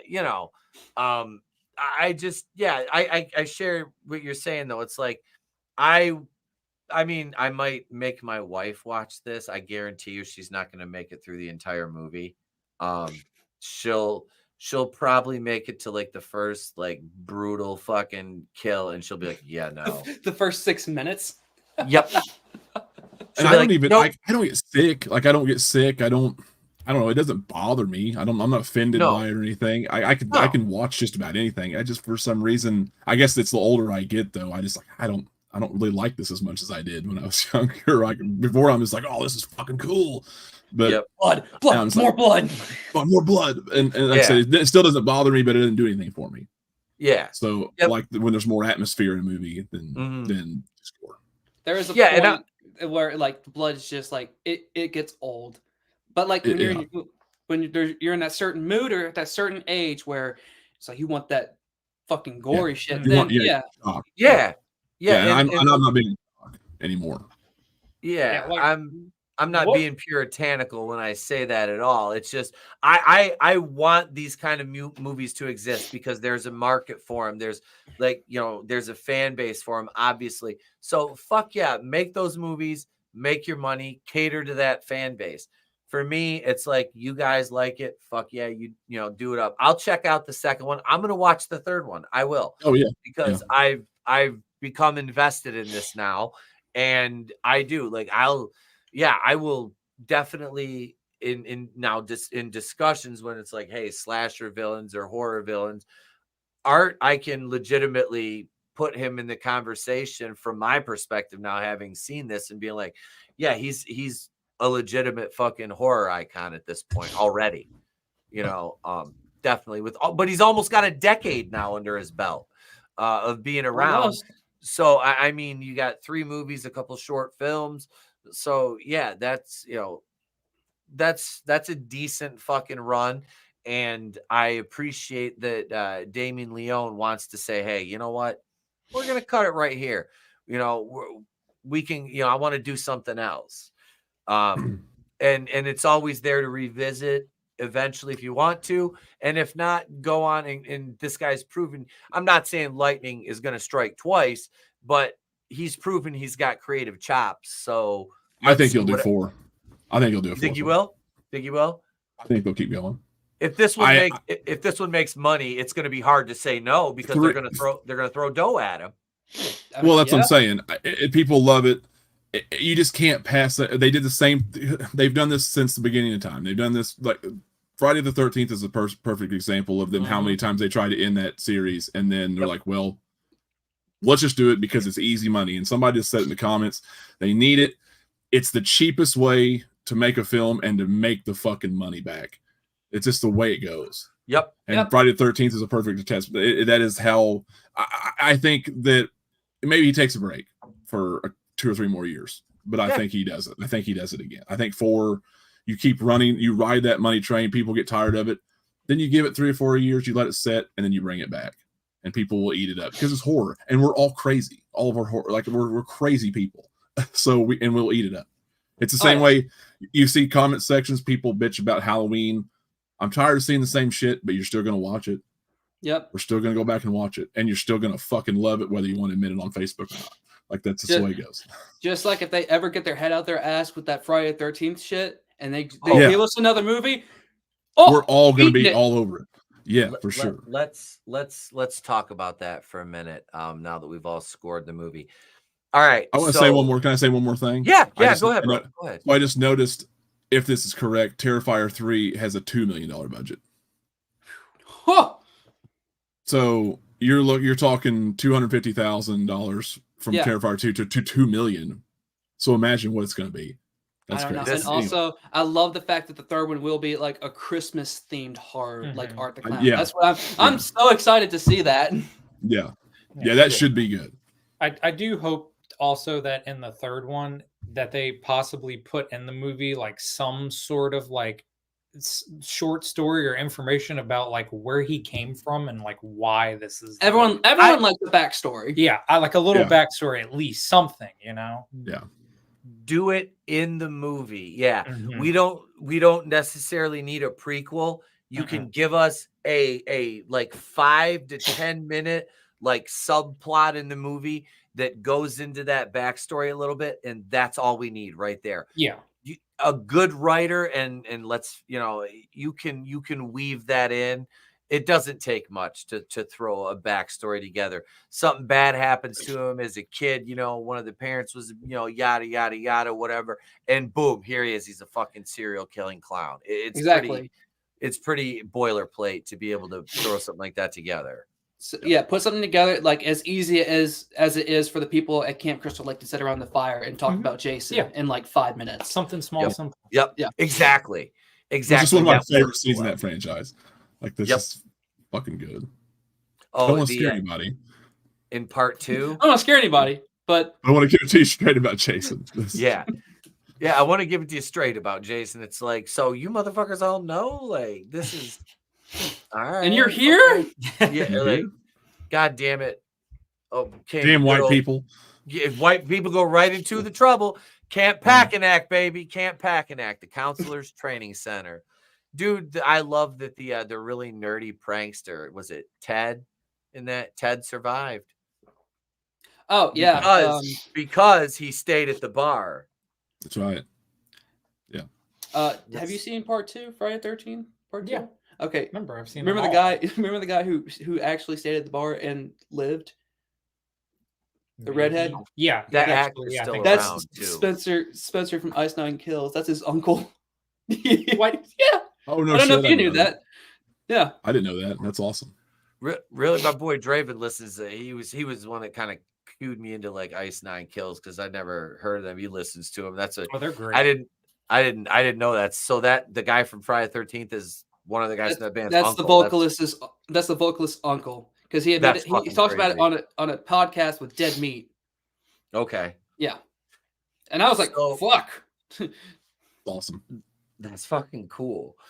The Friday the 13th series from Peacock and A24.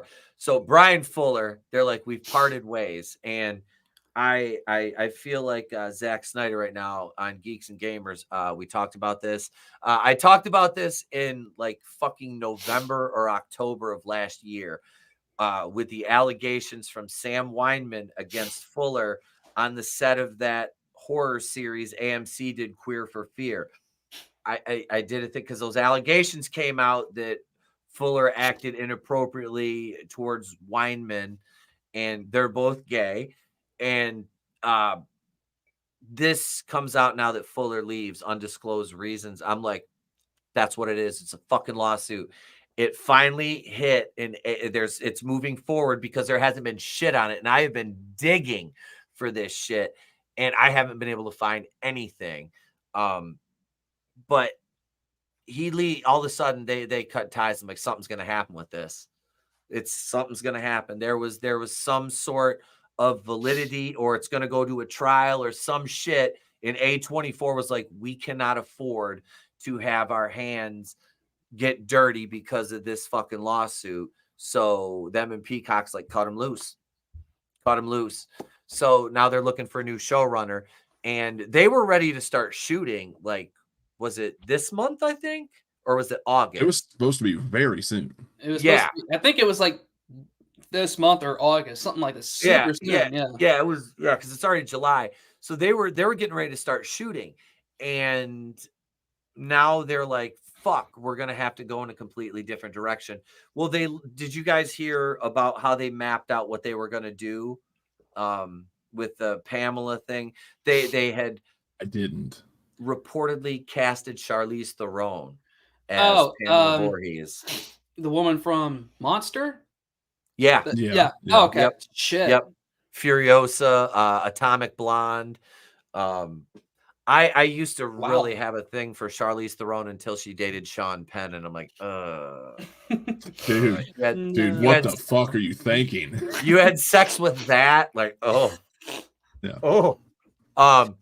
no, that was, to me, I'm like, that's a big casting choice for Pamela. I mean, Charlize Theron's a very accomplished actress. And I mean, me, myself, when Adrienne King they discussed her being involved, I'm like, oh my God, please let Adrienne King play an older Pamela.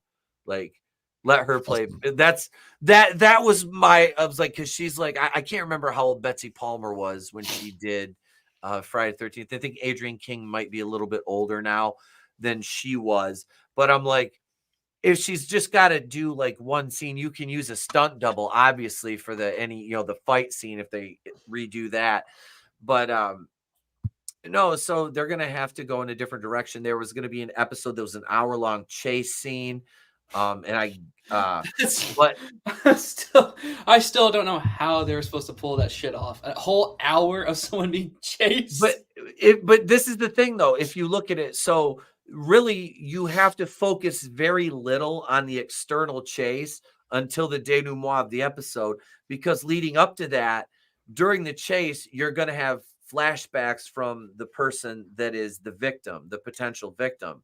That's how you work your way around that, because you start out the episode, them, a brief, like maybe the brief altercation, and then all of a sudden they're on the run. And then as they're running, you kind of get that fade into where you can tell you're in like their head, or like the flashback type sequence. And then you're getting what precipitated them, being in this predicament, as it were. Yeah.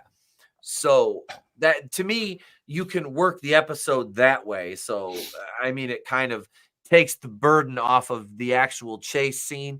And then maybe every couple, every 5-10 minutes, you pop in real quick externally. This is what's happening in the here and now. And then at the end of that flashback sequence, it melds in to the current time. And that's when we get the conclusion of the episode. I mean, that sounds like an interesting concept for a couple episodes, and then I'm over it. But that was going to be one episode. You go through Pamela, but I guess they were going to do. I mean, if they're different kind of episodes, and that's just one time. That was just one. That was one episode. What they were going to do, but it was going to lead to, I believe it was season 2 was like adult Jason, and they were going to go right into it there, which I was like, okay. I fucking, you've got me. And they had the license to use anything and everything they want. Anything. And Fuller said that he's jokingly said that, if we go 10 seasons, we'll go to space. He goes, why not? We can do whatever we want. But they had 2 seasons. Shit. They had 2 seasons they had to fulfill contractually. And then with the option for a 3rd and 4th, if they didn't do 2, there was a financial penalty. But they had an option for 4. And then there was, obviously, if the 4 were successful, they would have revisited renewing the contract for more, picking up for additional seasons. But the caveat to this, in my stoned and little buzzed mind state, this major plot point almost eluded me, that they were going to set it in modern times, which immediately set warning signs and red flags. Yeah. And okay, now I've said this to you guys on separate shows, that I'm a proponent that Jason needs to stay ambiguously in the 80s, late 70s through the 80s, early 90s at best, and no further. That's where he needs to exist to be most effective. The 09 reboot notwithstanding, because they worked around technology fairly well in that movie. And I will give it credit for that. See, I can be nice.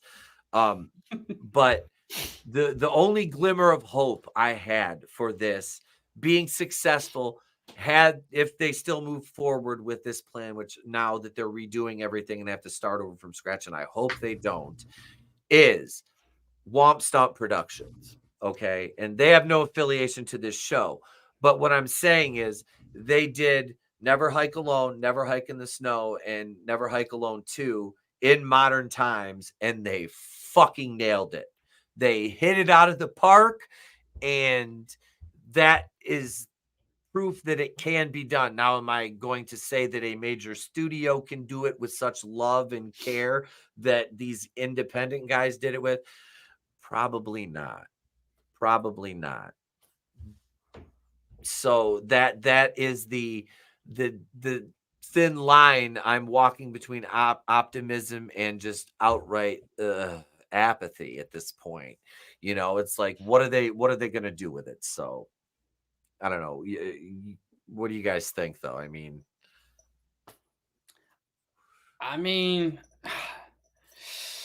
I do not like the idea of a modern Jason. No, in fact, when I first heard about the show, my mind immediately went back to 70s, 80s. You know, especially if they're going to involve Pamela Voorhees, maybe some of her killings prior to the first movie. Yep. That, you know, why would you do that? I don't think you need to. You can't. Pearl and X proves that you don't have to cater to a newer audience in modern times with older material. Just put it where it needs to be, and people will come. And people even newer fans, kids will flock to it, and they'll know. I mean, chances are they've probably seen older shit anyway. But if they're horror fans, with the internet that's around, it's so simple for like a kid to run across, like, and they could sometimes not even look it up. It's like Five Nights at Freddy's, something spooky. Eventually, somewhere down that recommended list will be like some dumb collage of Friday the 13th videos, and then they'll see Jason, and then it's hooked in their mind. It's so easy. And that's everywhere too. It's like in horror movies too. Sometimes like they take old horror characters and make new ones with like the newer technology in it. It kind of shows you that having the newer technology is also bad, and it does not help the characters either. Because I know, like, Etep might have not seen the newer Screams, but if you've seen the one Scream where it's the door locks, like that there, is already that's exactly where my mind went. That's exactly where my mind went. Yeah, it's like that right there just shows you, like, that's not really a smart thing to have, because they're going to find a way to manipulate it in some sort of fashion. Absolutely. Ask yourself, Tara, did I get inside the house? And I'm like, fuck! It's like, no, I love that opening scene. Shit, man. I do too. That's good. One other thing I wanted to say about the Friday the 13th show that they discussed doing was each of the first was it the first 4 seasons, they were going to remix the first 4 movies. They were gonna and it was gonna be set in modern times. That again, I was like, that's a big that's fucking with gold right there, buddy. Wait for it. Wait for it. That doesn't work for me, brother. Hikaru, brother. Yeah. Oh no, that did not. That didn't. That I was like, no, don't remake the movies in modern times. Like, how are you gonna do part 3? Like, what? I mean, how are you going to do the final? Even part 2, I just, none of it. It doesn't make sense doing that in modern times. You can't, like, you had me, like, I could do one episode of an hour-long chase scene. Like I said, I mapped it out. I'm no screenwriter, but I mean, if you've seen enough horror, like we all here have, you can pretty much put together a fucking horror movie and know what is going to sell and how to pace it. And you know, the thing, you know, you might need some touch-ups from a professional, but you know, basically the outline that you need to get there, to get the job done. So with them doing this, you know, this shit just, I'm just like, why? When you have what you could, you have everything at your whim. And it's like, they had a $9.6 million per episode budget. That's wild. That's fucking wild. Dude, the budget for the first season was like 90 some $million. That's crazy.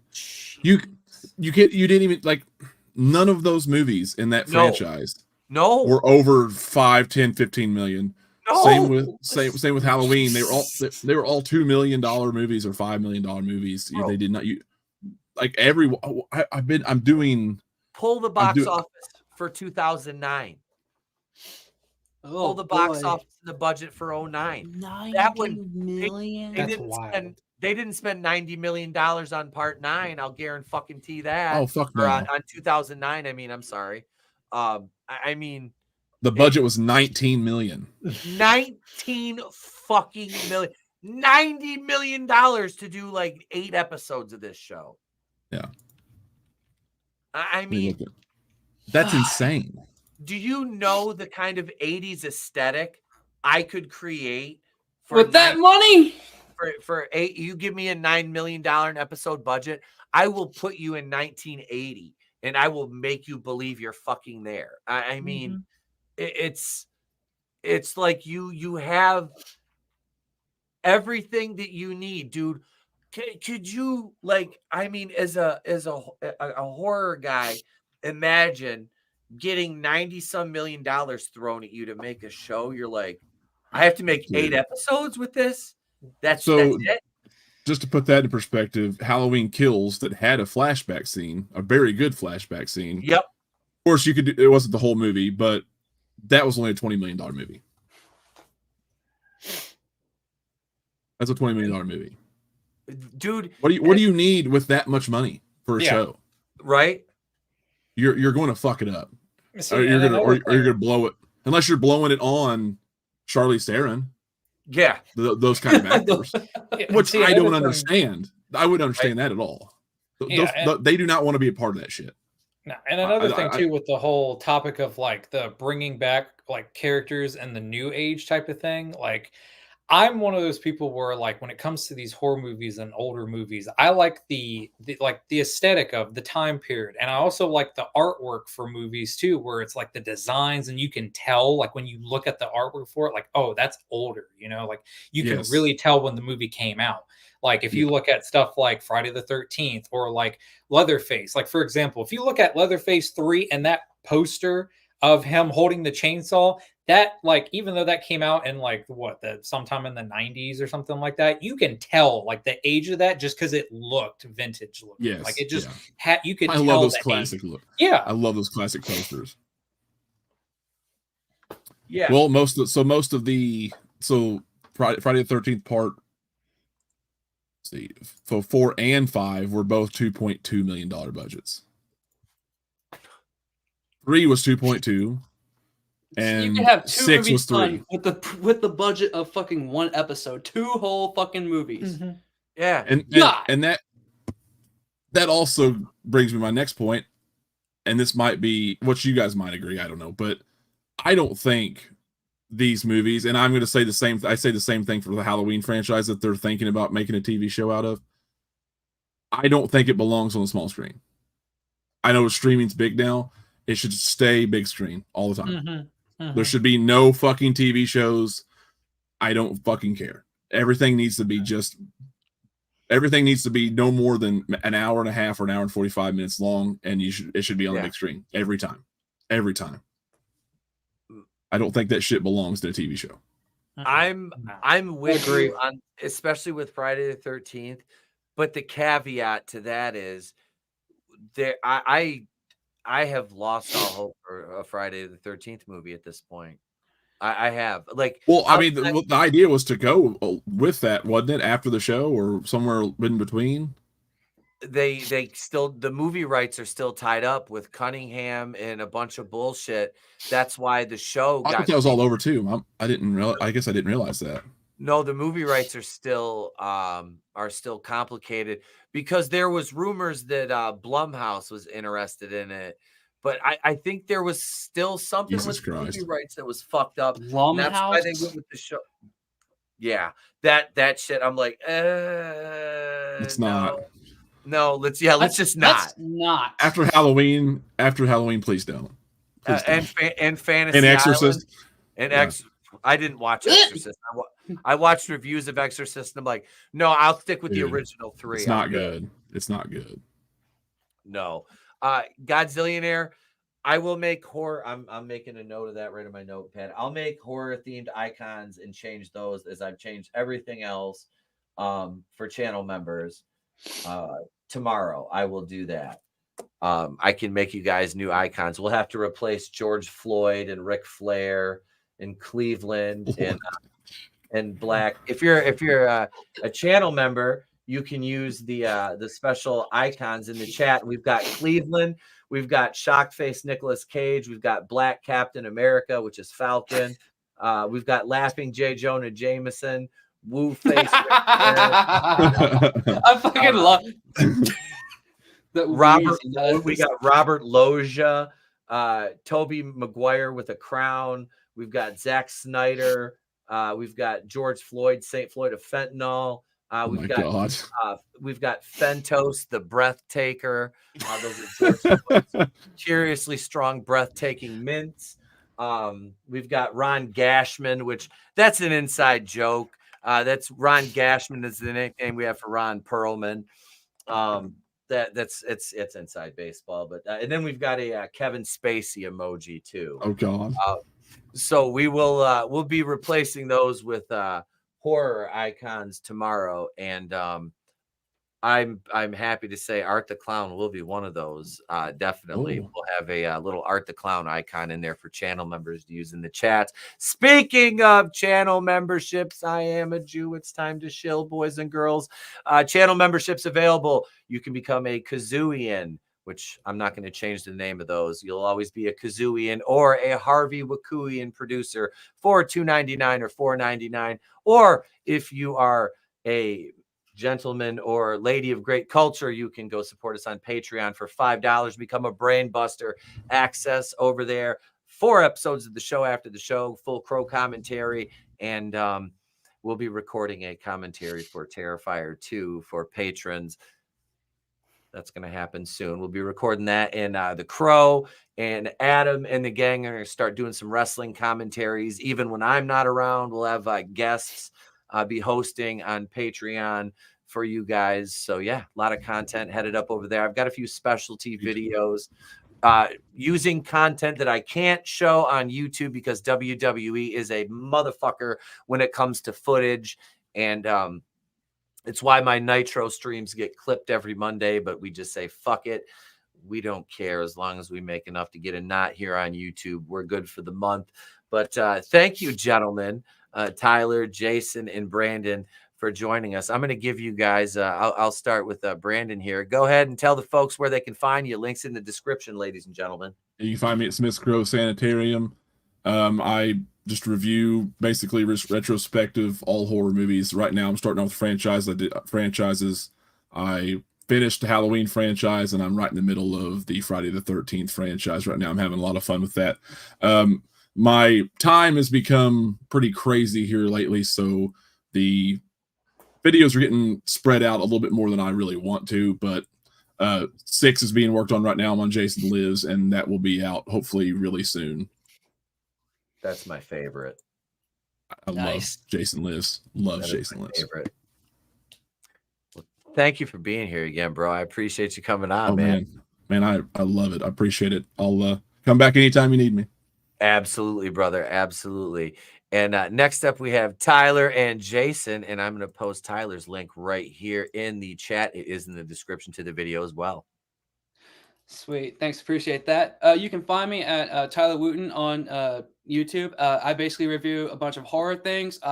As of right now, I am currently working on the videos. I know I definitely will have some coming very soon because it has been about 2 months since my last one, which was a Scream franchise review. It just takes a long time to do these videos, and to find the time to do them is a pain, but consider subscribing because I need this. And I know he doesn't have your link for your channel, but if you want to talk about your channel real quick, because he has one as well. Yeah, I have a YouTube channel as well. It's called Tech and Tyler. So Tech dash the letter N dash Tyler. And I don't have anything horror on it. It's more of like like restorations with like electrical stuff, but I'm gonna add a whole bunch of random stuff on it where it's like old and then reviews, and I'll eventually do horror stuff on it, but it's just kind of electrical at the moment. Wasn't one of your things like a lamp from the 1940s? Yeah. I mean, how many people on YouTube were reviewing stuff like that? That's rad. That's pretty fucking rad. That's cool. awesome to be able to do that, man. Oh yeah, I love doing that.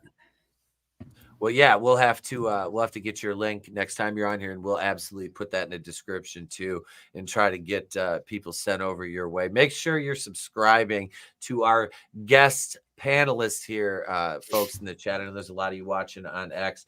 YouTube is way down, only 7 watching on YouTube, but we got 26 over on X. So yeah, thank you everybody watching over on X and on YouTube. Rumble, the feed wasn't working tonight. Rumble's been messed up. I'm pissed at Rumble because they haven't monetized me yet. Kiss my ass, Rumble. Twitter, I'm looking right at you next, sweetheart. So for me to do that, though, you guys got to go over on the Patreon. Give me some money. I'm a Jew. Give me some money. It's fine. I'll make it worth you. Oh God, I'll make it worth your while. Give me some money. Give me some shekels. No, I thank everybody for watching. All the channel members, like what I gifted. I get 10 a month to gift, and I gifted 5 last night and 5 tonight. So we've got 41 channel members now. Look, we used to carry like 85 to 90. I'd like to get those numbers back up again to pre-demonetization numbers. I know, guys, I got to start making more videos. Hey, look, I spent 6 hours making a review of AEW Forbidden Door yesterday. That's done really well. Go check that out. If nothing, you're going to laugh during my reviews. Trust me, because I make it fun. And then I reviewed Raw from last night, which I just watched this morning, and we were talking about it live on the air last night. You can check out the replay to Nitro episode 13. And yeah, that's it, gang. More videos planned. I'm going to be shooting a couple because I'm going to be out of town this weekend. But if you want to watch WWE Money in the Bank live from Toronto, right here, we'll be watching that. monoTony, my co-host, my brother, will be running the show for me in my stay, as I am up celebrating my son's 9th birthday this weekend. The boys will be running the show here on the channel. So if you're in the chat, we'll, of course, provide you a link to where you can watch the pay-per-view along with us. And yeah, that'll start probably about 6:45, 6:30 Eastern on Saturday night right here. I'm going to move Tales from the Crypt commentaries up till tomorrow. Yeah, we'll do Tales from the Crypt tomorrow because 4th of July, look, I'm home alone. I'm going to go out on my boat, drink some beer, and sit out on the lake because it's supposed to be nice. I'll by myself out on the sandbar and see what kind of debauchery I can get into. So we'll do Tales from the Crypt tomorrow. We got 2 episodes around 1 Eastern right here. And yeah, that's it, gang. Thank you so much, everybody, for watching. I appreciate you more than you know. Your time is a irreplaceable commodity, and you chose to spend 2.5 hours here with us this evening. And for that, I am eternally grateful. Thank you. I'm Etep and from Wrestling with Horror. We've been here with all of you. Have a great night. Love you. Remember, it's always better to burn out than fade away.